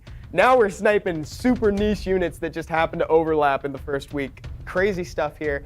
And also, frankly, just not bad for Apze. A little bit of heal, some sustain, some attack bar pushback prevention for the Oliver, and incidentally, the Veramos. Yeah, I thought we were going to see a Perna last pick coming from Jenny here. But Veramos is not... I don't know. I don't think I like the Veramos too much right now. But looks like Apze is going to get rid of the only thing that was going to provide a defense break. So we'll see if Jenny has what it takes to kind of get that damage in here, because right now there's no immunity, and it is an Oliver. But Oliver's going to have a bit of a tough time here with this Lucia. Yeah, I could see an opportunity for Jenny if she manages to knock out the Lucia. That's a bit of a tough ask. Being put down to 50% attack bar instead of complete 0. Comes Veramos as well with the additional turn, notably on Violent. Yeah, Veramos is going to try and do all that he can. I do agree with the Amduat taking priority right now, but this is very, very tough for Jenny right now, because we are lacking a lot of damage, and Oliver has quite the job ahead of him, but it looks like that will be the first thing that Apze is going to be taking out is Oliver. Yeah. Oh my god. So this is going to be a little painful. The Pudding Princess is really hindering the amount of attack bar pushback here. Apze making good progress on Oliver. Got to admit, Jenny's got to do something. I don't know what though, Stoic. I don't know what she can do. I mean, it comes into like additional turns and despair stuns and making sure you land all your skills. That's going to be extremely important. But things like Vertiheel, getting a revenge off, critting, that's terrible news for Jenny right now, because there's despair stuns rolling out there. As much as Lucia was here to stop the Oliver, Jenny really needed Oliver to kind of put in that kind of work there, getting the resets to stop Apze from like actually using skills. I just don't see how Jenny can kind of come back from this. I know we have some okay sustain, but just that lack of damage is huge. It is. I think it's probably the thing that's hurting her the most. She's probably feeling it even more than we are right now in the viewer experience. Meanwhile, Apze, he's got the tempo. He's setting the pace for the game. He's also been making some pretty good minute decisions about holding back on it. Last turn. He didn't attempt to apply the brand on Veramos because he knew it was just a cleanse. Like he's, just kind of like taking his time, making sure he's not making too many errors. Most definitely. And I think this is the part of the tournament where having those competitive edges, spending a lot of time competing is where it really starts to show. And I think this is really well, it's being showcased really well by us. It is. And it should be noted too, just for being in the semifinals, you know, the payout for the prize pool is top 4. So these players are getting a bit for participating right here, which is really cool to say. So, you know, you won't be too sad losing at this level either. Yeah, exactly. And that's kind of that, like, big congratulations. Like, you did it. You guys won your first matches. You know, all that work you put in there is now getting paid off, that they made it into the semis. So still, it's a big congratulations for Jenny to making this far, putting all that work into. But an even bigger congratulations does go out to Apze here. Apze moving forward as our first finalist. Congratulations to Apze, and also to Jenny for getting to this point. Because like you said, you know, this new account, this is your baby, right? You're building it up. You want to see it put in the work, and she did. She put in a great amount of work in that first quarterfinals game up against Pat. Really solid job to everyone involved. So Stoic, I don't know what folks are going to have to do against Apze. We haven't really seen him do anything other than 2-0 so far. So it seems like there's very few holes in his strategy. And Apze is also showcasing he's got stuff hiding in there. We were not expecting to see that the Fire Pudding Princess come out like that, and it was kind of a really big unit. But again, I think it comes back down to like the pre-bans in that last round, where Jenny may have had a better chance if we had seen that Lucia get put to use on her side of the field and not be banning out that Fire Robo where something else was really impactful, like you know, like that Miles that was super dangerous there. Yeah, the Miles would have been a good pick too. I was not expecting the sniped Lucia from Apze. And I got to say, he put it at like the perfect spot too, where it was like just enough of a surprise. We're like, wait a minute, what? Like that. And that was the moment when she was about to pick it too. So like he actually like hedged his bets. He was like, I'm not going to pick it in the first couple. I don't need to do that. You know, we can leave it and like leave us in suspense. Great show from Apze. Can't wait to see more of him in the finals, which is great. Let's get ready for our next semifinals game. We got one more here. We got Daniel Karioka versus Topa V. Stoic. You know, these are some of my favorite players here. I've been such a big fan of Daniel Karioka. I love his attitude. He is such an awesome person. But I've watched Topa V over the years in SWC. I have been in Topa's corner for SWC every single year he competes. I couldn't tell you who I would want to win this match. All I can tell you is that we have two high-quality players going head-to-head on brand new accounts. Both guys have put their due diligence into these accounts, and this is just going to be a treat to watch them play. And it's going to be so cool to see now that they've got that homework done, because they got to watch each other's games in the quarterfinals. So we're starting to see some more informed pre-bans. We're going to see like more counter strategy straight out the gate. Look at this. Karioka, unchanged Clara right out the gate. Yep. So now this is where you really start to see like these competitive players like dig in. Like, you know, Topa's watched the previous matches with Daniel Karioka. He saw the Clara come out before, and you're going to see him respond accordingly. I love the pre-bans from both these players. I think the Ethan is extremely impactful. Daniel Karioka and Topa read that immediately. Connell obviously being a very, very difficult unit to have to deal with when you're not showcasing a ton of immunity in your draft when you're trying to play so aggressive. So here comes double speed lead from Topa, and I don't think this is what Daniel Karioka wants to see, as a double speed lead come out already. Yeah, he's got the backup speed lead for his Ciara. Topa's draft is really insane from just any standpoint. You know, I called out saying that like this is an SWC draft, so he's got great synergy. Karioka also has suspiciously good synergy, but I can't help but notice that he's picked 3 fire units back to back. So this could be an easy punish, but it's harder to do that in a week-old account. Yep. Did Topa pull a Chow? Is there Great a question. Chow in his wheelhouse right now? This would be a Chow moment. That would be so crazy. But I think the Veligil's super, super good right now. This is obviously on the table as like a potential ban too. I wish I followed up on what this water Harpoo actually does. I couldn't really tell you what it does. It looks like we were trying to land in another speed lead for Daniel Karioka. I think this is a great pick here. I don't know how I feel about the Tashar, knowing this 5th pick can be really good from Topa, whether it's a triple revenge vert or not.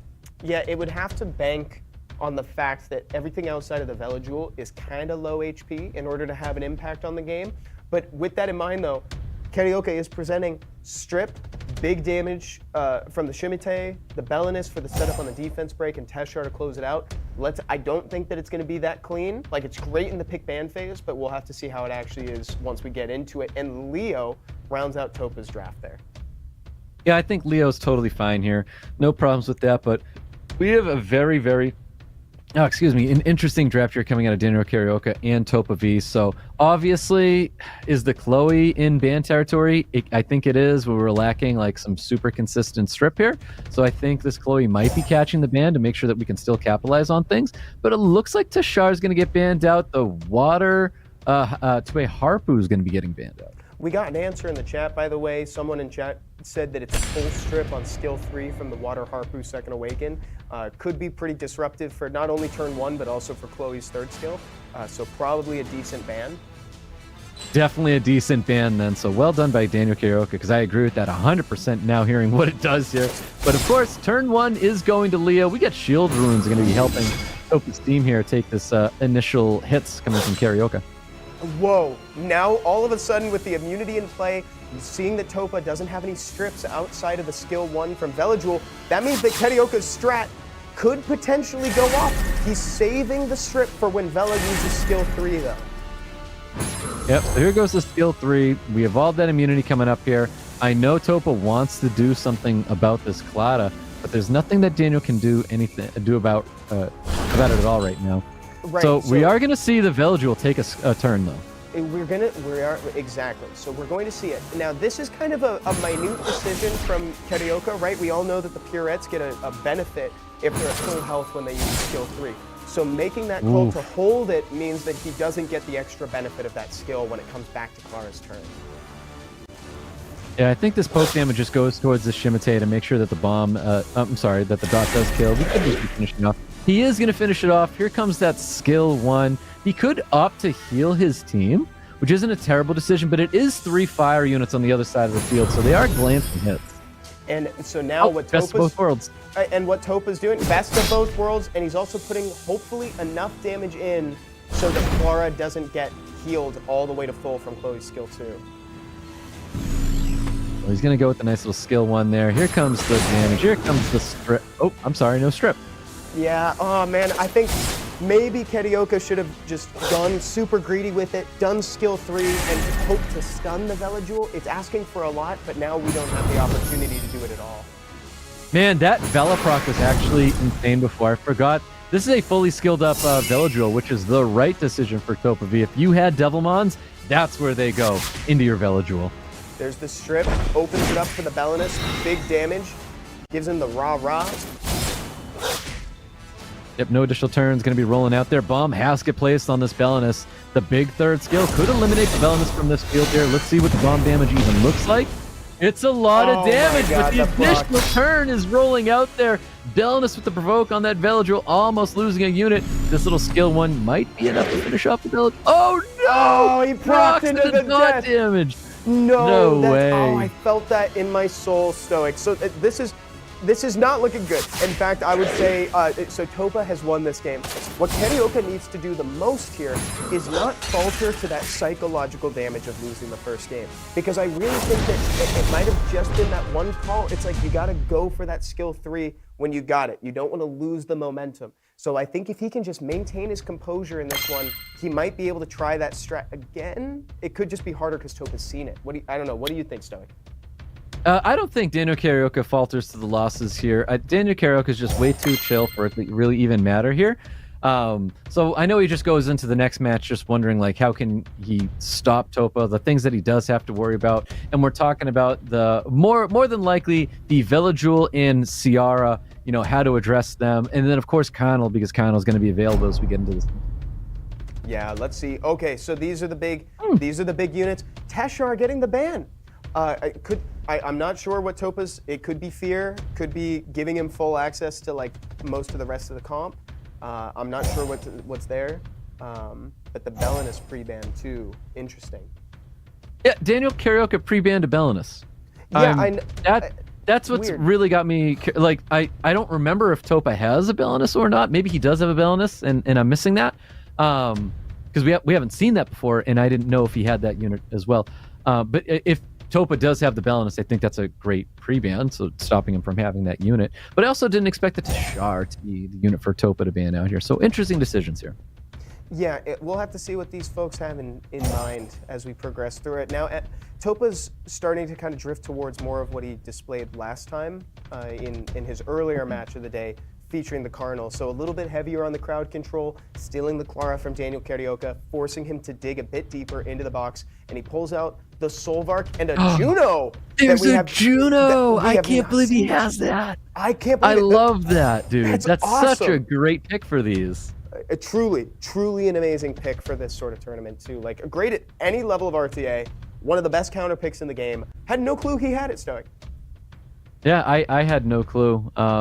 That's awesome that there's a very small list of Nat 5s when it comes to an early game account and being put in these kind of like tournaments. There's not, I mean, there can't be a lot of people that do that kind of research to be like, what would be amazing if you had a 1 week old account? What would be great in RTA? If I had a list, Juno would be on it. Honestly, Douglas, I didn't know he had a freaking Douglas as well. Douglas would be on it. And a Covenant is ruined, dude. No way. Oh my God. There's no way. So this, I mean, if he puts it How down. do you have that kind of preparation? I don't know. If he throws down a Covenant here, I mean, we'll be probably seeing a Douglas Covenant ban just because, you know, you want to just get those units out, and just go with your 4. Basically, while we wait for a second here, Apze did throw out a little bit of insight in the chat as well. He mentioned that it's actually pretty hard within the week at a fresh account to get the accuracy that you need for stuff like Clara's strip, because folks pointed out it was pretty rough that Karioka missed the strips from Clara. Exactly, and I think that's where artifacts really play a massive help here when you're able to get more accuracy on stuff.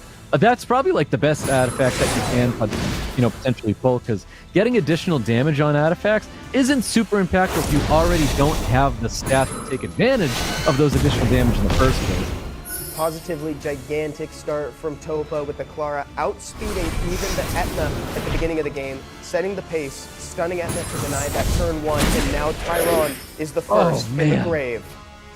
Yeah, Tyron's going to be down. Ethna's going to be stunned up as well. I would assume Despair Juno confirmed. Gets a nice little stun there on the Clara. Wait! No, okay. That was not Despair CR. It was already stunned up. I looked at it weird. And watch the bomb damage when it comes to pass, because this is a unit this is a defense monster. So we're going to see this Solvark just melt here in theory. Yeah, a lot of things going to be... It's a violent CR, a big proc. There's nothing Daniel can do here. He is going to be losing his Ethna. We'll see what kind of damage the Solvark's going to take. I don't see Juno getting a solo here, but Despair stuns can be a cruel mistress. We'll see. They can. And, the only thing that Juno really fears here is going to be the skill 3 from Ciara and probably the skill 2 from the Japsu. So we'll have to see if maybe the Juno can survive, perhaps with the 1 week worth of runes being the saving grace for her. Yep, and you can also tell Ciara is not the unit with the Devilmons in it. That bomb had 2 turns when he had just placed it, so not a Devilmon Ciara. That's for later on when we get there, but well done, and congratulations to Topa V. Topa V rounding out the last slot of the finals. He's going to go meet Apze there shortly. That is crazy. Great game from both players. Oh, Karioka, he showcased a really cool comp. There were a few, it was tough. That was a tough one, Stoic. Clara missing the strip in game 1, like it was tough, dude. Yeah, so both players obviously knowing each other really, really well. It was great takes by Topa V, taking the Clara away from him. Good pre-bans from both players here as well. Interesting pre-ban on the Belenus. If Topa does have a Belenus, that's wild, because I felt like we kept seeing more and more coming out of him. So it's super curious to see what else is in the tank for Topa as well. So I think we've got a very exciting final ahead of us where, is that it? Do we see everything we have seen from Apze? Or is there more hiding in there? Because right now, Topa V showcasing a lot. A ton. And more than we thought, too. But so is Apze. So this is going to be a really cool finals. Here's the journey that we've been on so far. Again, congratulations to even our 3rd and 4th place players, Jenny and Daniel Karioka, because just by being within the top 4, you're already getting paid out at least a little bit for just building up the account and participating. We couldn't have been happier to have you guys as well as all of our quarterfinalists involved in this thing. It's really cool to see. And now we're geared up for a best of 5 between Apze and Topa. This is a dream finals here, Stoic. Yep, this is going to be the brain power of apps and the power of love from Topa V. Because then again, this is his girlfriend's account now, so you could tell that he put a lot of, blood, Hard work, sweat, and heart into this account because he wants it to succeed. He's handing the keys after this one, and it's hers to drive after today. It's going to be incredible. Apps versus Topa V for a big finals of the first ever Sky Fever Challenge Invitational.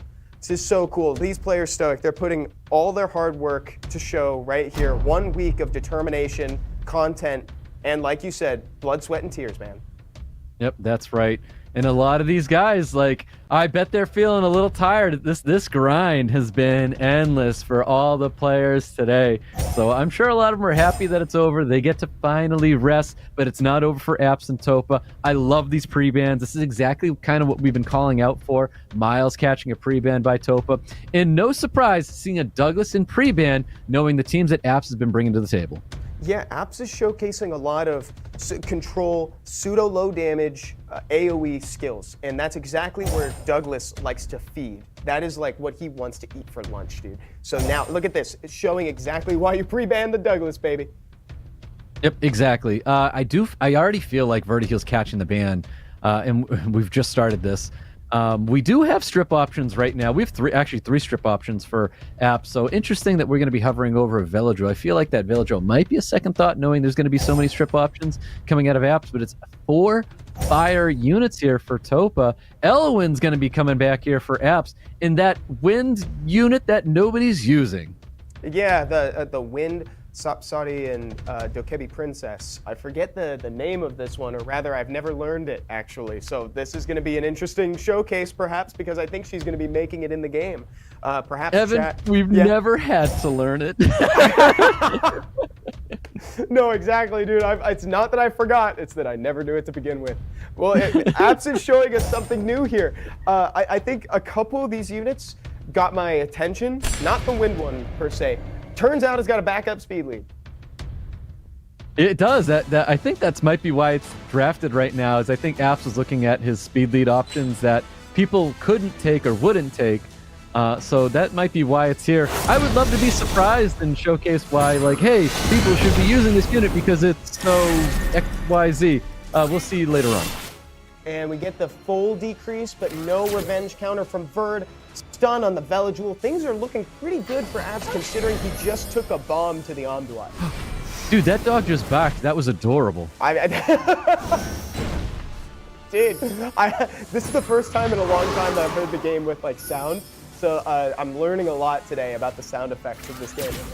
So we are. Oh my There's a lot of sound effects in this game that we haven't heard in forever. But it looks like that Velojewel is going to be, dropping shortly. This is a unit that I didn't care too much for Topa taking when we had so many strip options here for Apps. But Bomb's going to be landing on top of the Fire Robo. Really great place for that.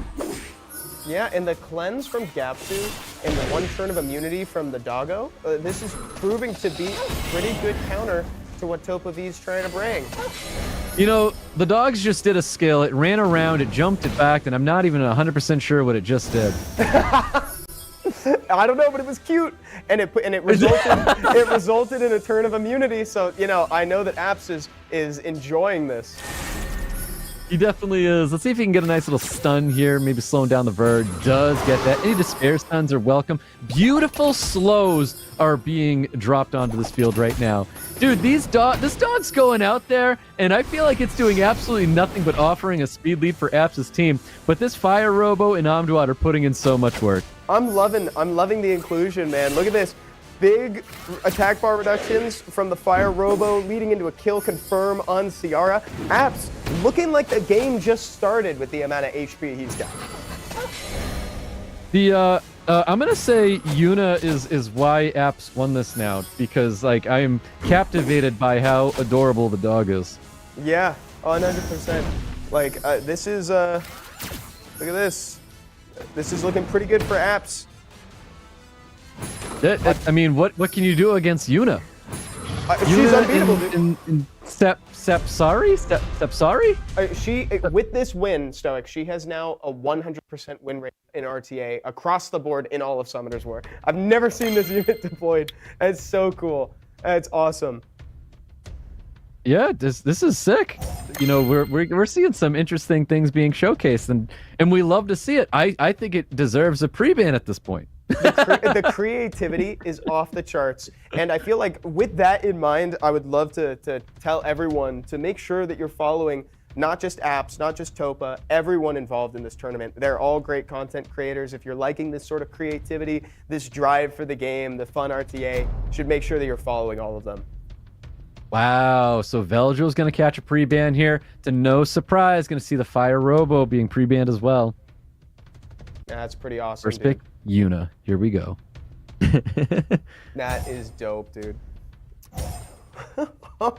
Gapsu stealing it away from Apps. Miles is going to be freed from his pre-ban prison, and he is now appearing in a pick ban phase for the first time in the game versus Topa V. And then we've got Amduat in the second pick slot.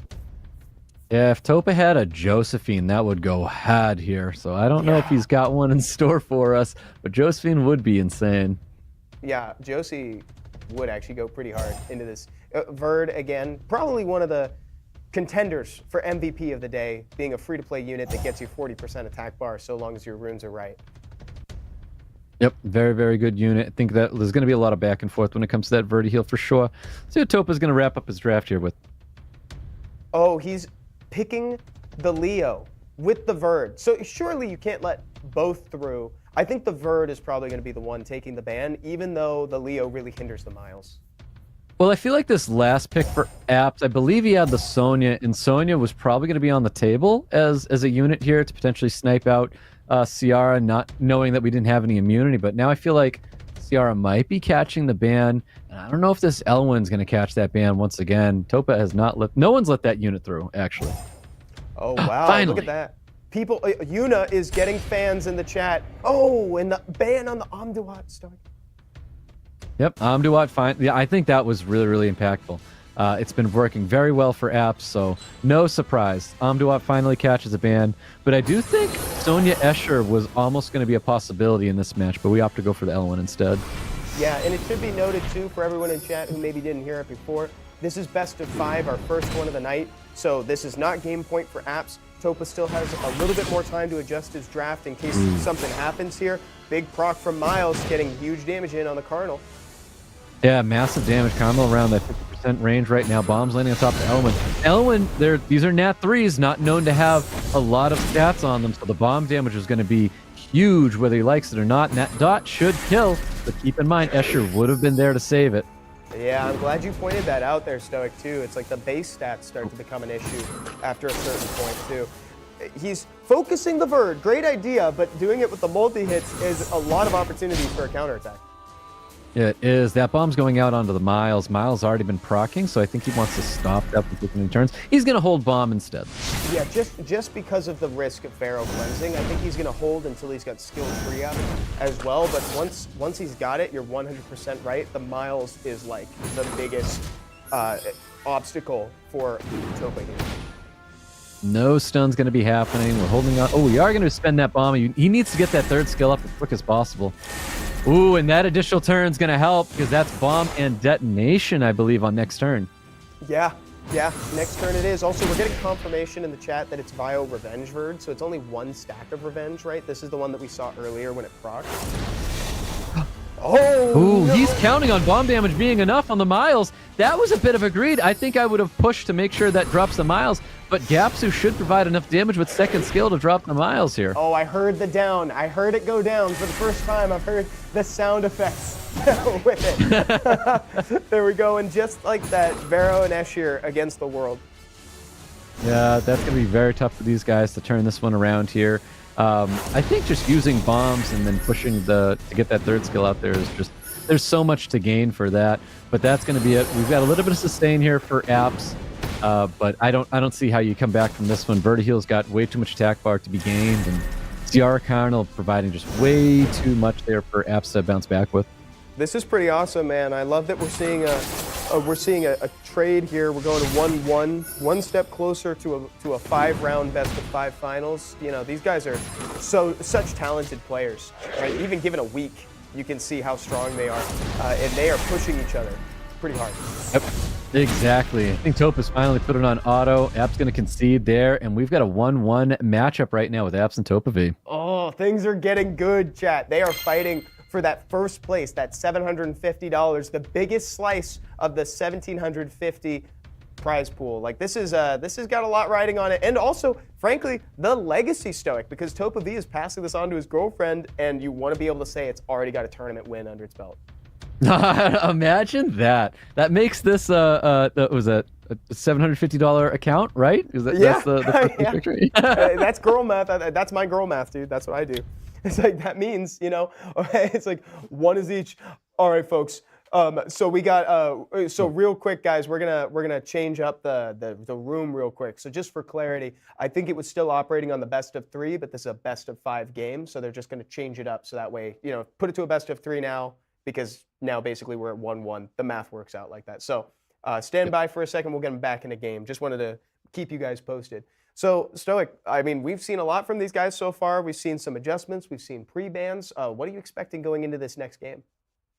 I mean, the fear is going to kind of cycle here. Going up against Apps, the things that we are very worried about, I think it's Miles and it's that Fire Robo. And even Amduat. Those 3 units, dang it, even the Gapsu. But you know what? Both players share Gapsu. I'm going to leave Gapsu out of it because they both share the Gapsu. So I'm going to say it's Amduat, Fire Robo are the things that we are, keeping our eyes on for when it comes to Apps. But when it comes to TopaV, it's Carnal Ciara Veladrul.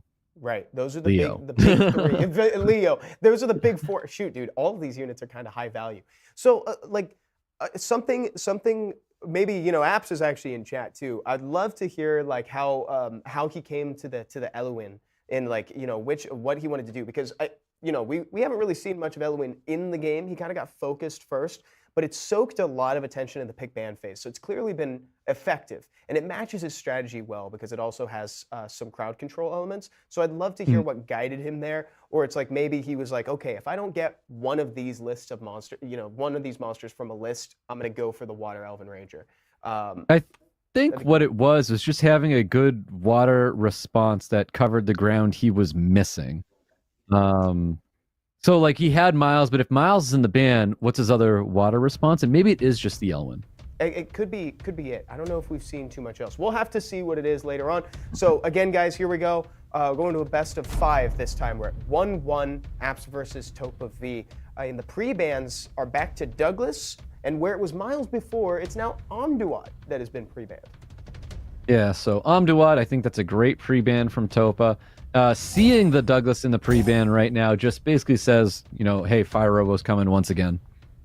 Yeah, the Fire Robo is looming, ready for its chance to strike and land in the pick ban phase. Gapsu has just been an all-star today, man. Like being a free-to-play unit, super easy to get, and such a high impact sustain. It is, it really is, and I feel like when you're looking at a Gapsu, you need to do these things that just kind of like don't care about what element you are. And I know we talked about Thompson before, where Ciara doesn't care about your element, and it's very, very good to deal damage to a Gapsu here. Yeah, it is. And I just want to shout out one more thing because I see a couple questions in chat too. There are no support monsters, meaning the free-to-play rotation of monsters that everybody gets to use for each RTA season. Those aren't allowed to be used here. So every unit you see showcased is actually theirs that they built specifically for this tournament. Topa needs a really good last pick here, and I hope it's not the Leo. I don't think that's a great respawn, knowing that there's a Vertiheal on the other side of the field right now. Because I feel like if you eliminate the Riley, oh man, this is interesting. I give a little bit of Apps credit here. I feel like Apps has a solid draft where he's super difficult to deal with, and he has the ability to drop units himself. I think Apps may have the upper edge going into this one. Is it going to be the Verd that takes the ban? Is it going to be the Fire Robo, you think? It has to be the Verd if this Charlotte's going to be the last pick. Right? That's where I'm getting that idea from, too, is like that Charlotte is really indicative of a Verd ban. There we go. Yeah, it has come to pass, and Charlotte has soaked the ban in response. Here we go, guys. We're going into game number 3 of this best of 5 right now. Yeah, super interesting. We've got a big one right here, so... Cloud is taking turn one right now for Topa, looking for some full team strips, not stripping the Robo, stunning the Gaps. I'm sure Gaps is not going to care too much about it, though. finally gets the strip on the Fire Robo on the last hit, I think, on the last possible moment, maybe second to last. Yep. Oh man, and the additional turn as well. So more damage going towards this Fire Robo. Fire Robo looking really low. We've got all skills available with Connell. Connell coming in with a big skill 3. Looking to stun up the Riley. Gets that Riley stun.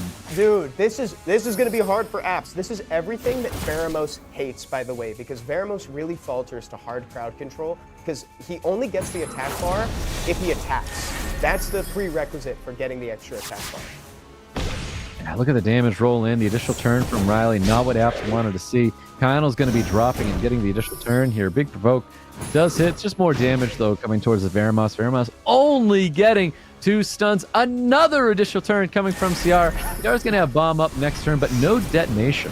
This Ciara cannot be stopped, dude. She wants to take as many turns as possible. She's trying to get Topa this win ASAP. Now, Apze is not out by any means because what he's left with are probably the most strict, I'll use air quotes, counters to what Topa's bringing in his pseudo control cleave comp here. But I mean, Veramos is going to have to be smart enough to hit that bomb on his turn. Oh no, man. not even! The Ciara procs are out of this world today.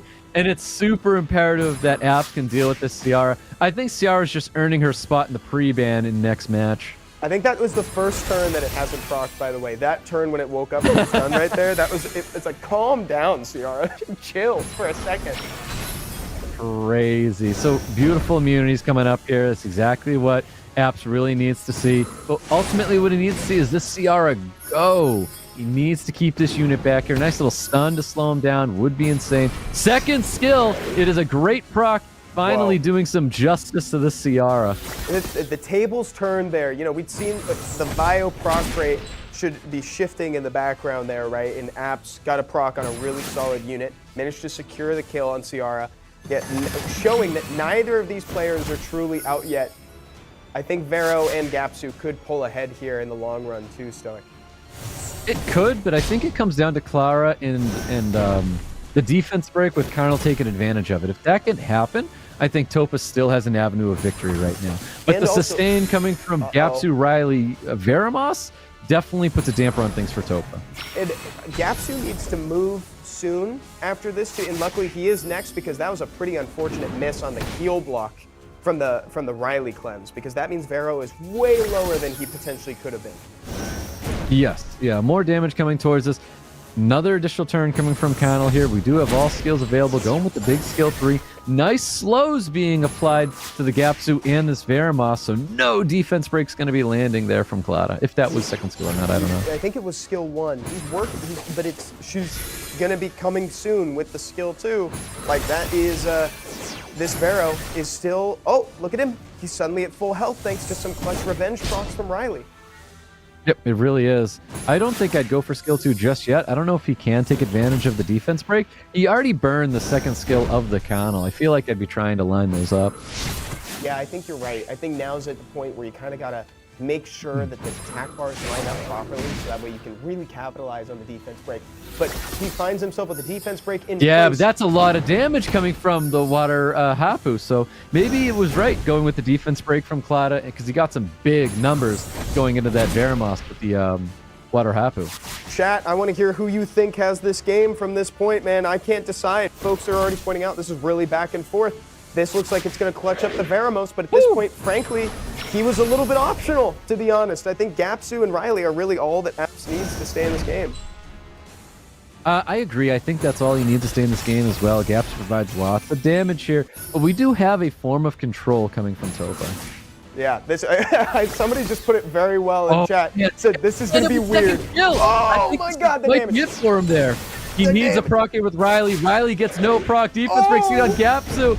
Topa got his window. That's what I was talking about, though. Like, I knew he had a lot of sustain. I knew it was going to be very difficult to get rid of those 3 units, but it was all about lining up those defense breaks. And honestly, however this water Hapu is built, this thing is built to deal damage. I saw a huge surprise on the Veramos where we had the defense break sitting on Veramos, and I thought to myself, maybe wait for Connell's second skill, like that was going to be the damage.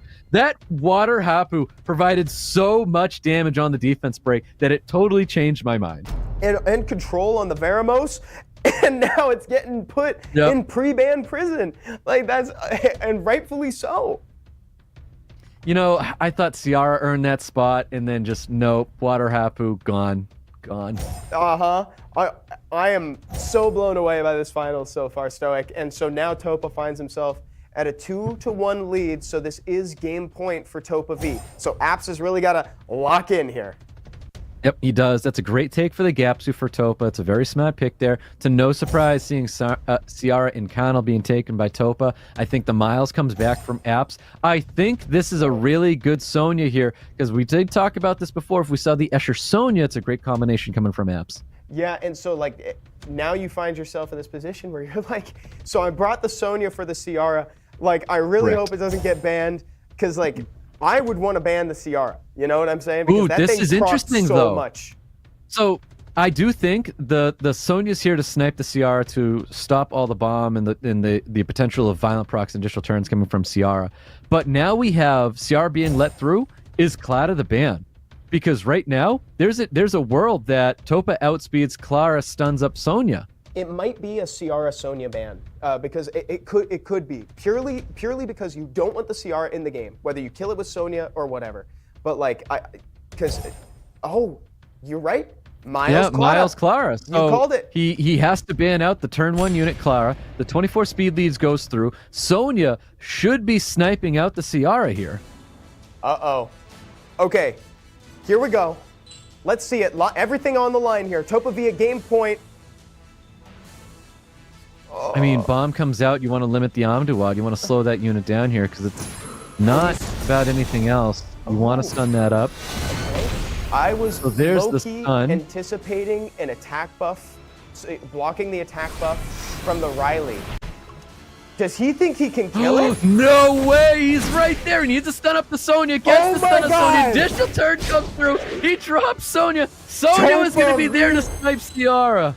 Topa V with the confidence to take down the Sonya.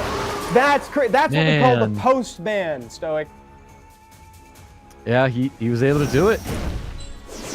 Well done, Topa, because I thought Ciara was going to be gone there. That's a very fast Ciara, too. The 24 speed lead helping a whole lot. Really putting a damper on this Amduat for sure. No additional turns now from Ciara. I thought we were going to see an additional turn. I was so used to seeing that. Nice little Despair Stun slowing down a problematic unit. Yeah, Ciara is on she's chilling, she's relaxed, she's taking a mental health day from this match, dude. She procced too much last time, stressed her out. You know, it's like, but with that said, now we got Amduat trying his best to put Apze back in the game, dude. Yeah, let's see if he can. I mean, we do know sustain, verti-heal. This is big. You're able to cycle a lot of turns. Amduat probably built tanky, and doesn't really care about you having immunity or what. Like he's able to get those turns and push back, and of course Despair Stun. So Apze really needs to see those additional turns roll in, keep up with some nice healthy immunity and sustain, and to honestly just get rid of this Ciara as soon as possible. Yeah, just push that thing back because it's like Ciara is built different, dude. The procs were on another level last game, so let's see. He's locking down the Amduat. Got the bomb. The bomb comes far out. Away.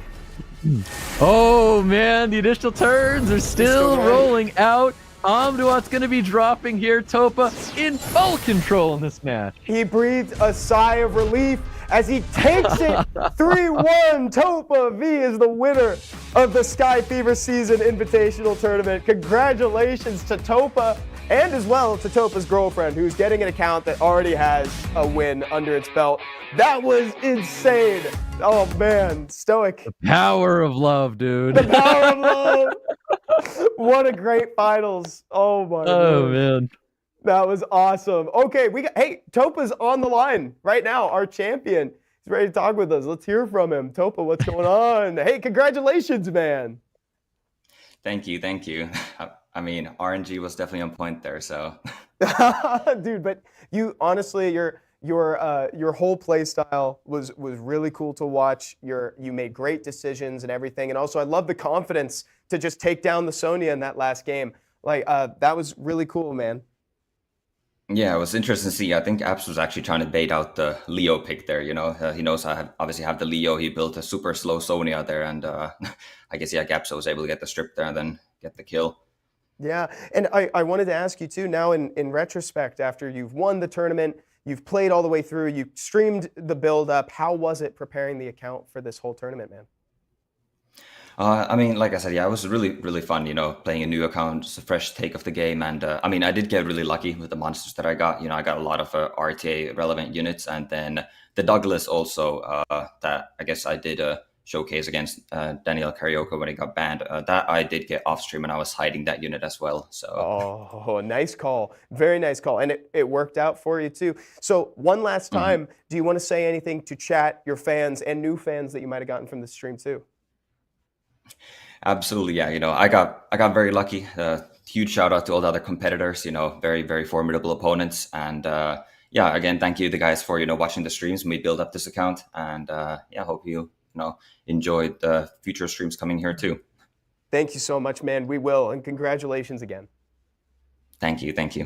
All right, dude, that was awesome, Stoic. And how cool was it that he streamed it the whole way through, like except for a couple, the hidden monsters towards the end. But I thought that was really well done by Topa, and like he said, from all the participants. Yep, it really was. Topa was the main character of this story for sure.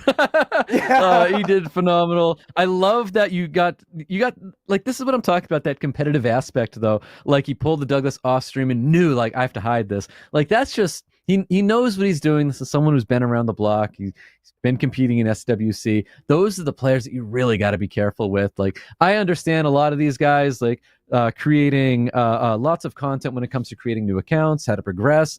And you love to hear it where, like, Topa hasn't been down in a new account, starting fresh, getting a new view out there, and it really shows the quality of a player that he is. He's not just an amazing ATA player, a Summit champion, and a big competitor in SWC over the years, but he's a Summoners War player at heart in his foundation, where it was this brand new account, and here he was progressing in a tournament like this, where you got to showcase both. It's awesome to see. It's really cool to see him apply that knowledge, like you said, dude, because you pointed it out at the top of the show, too. It's like, none of us, like, all the folks who are playing, whatever level you're at, it's probably been a second since you've been at the beginning of the game. So how cool of an experience is it to see these content creators we love start a new account and then just go head-to-head and just, hit each other with them in a bracket? Like, that was awesome. So I really appreciate everybody and showcasing their knowledge, their grind set, and more too. Like, this is pretty awesome. And folks, I want to say a huge thank you to chat too, because we've got another coupon code for you. Like, this wouldn't have happened without you guys watching. So here is the second one, Sky Fever 2K24, 3 mystical scrolls and 300,000 mana. So just for hanging out and watching some cool RTA, you should have a total of 5 mystical scrolls with you now. If you're on Android, you can type that code in under the events page, or if you happen to be on iOS, just interact with the link in chat too, that's posted there by our lovely mods. Stoic, this has been a blast, man. Thanks for commentating with me, dude. Of course, anytime. The fact that we even got 2 coupons here, that's 5 scrolls. You two could have luck like Whycuzimag and pull That's hot. Hey, maybe and my pull Bellatrix Nat5s like Topa V. Yeah, for real. For real. I hope everybody gets something really cool from those scrolls. Thank you again to the participants. Thank you for everybody for watching. Thank you to Stoic, and we will see you guys next time, okay? Have a good night, everybody. Thank you so much. Take care, guys.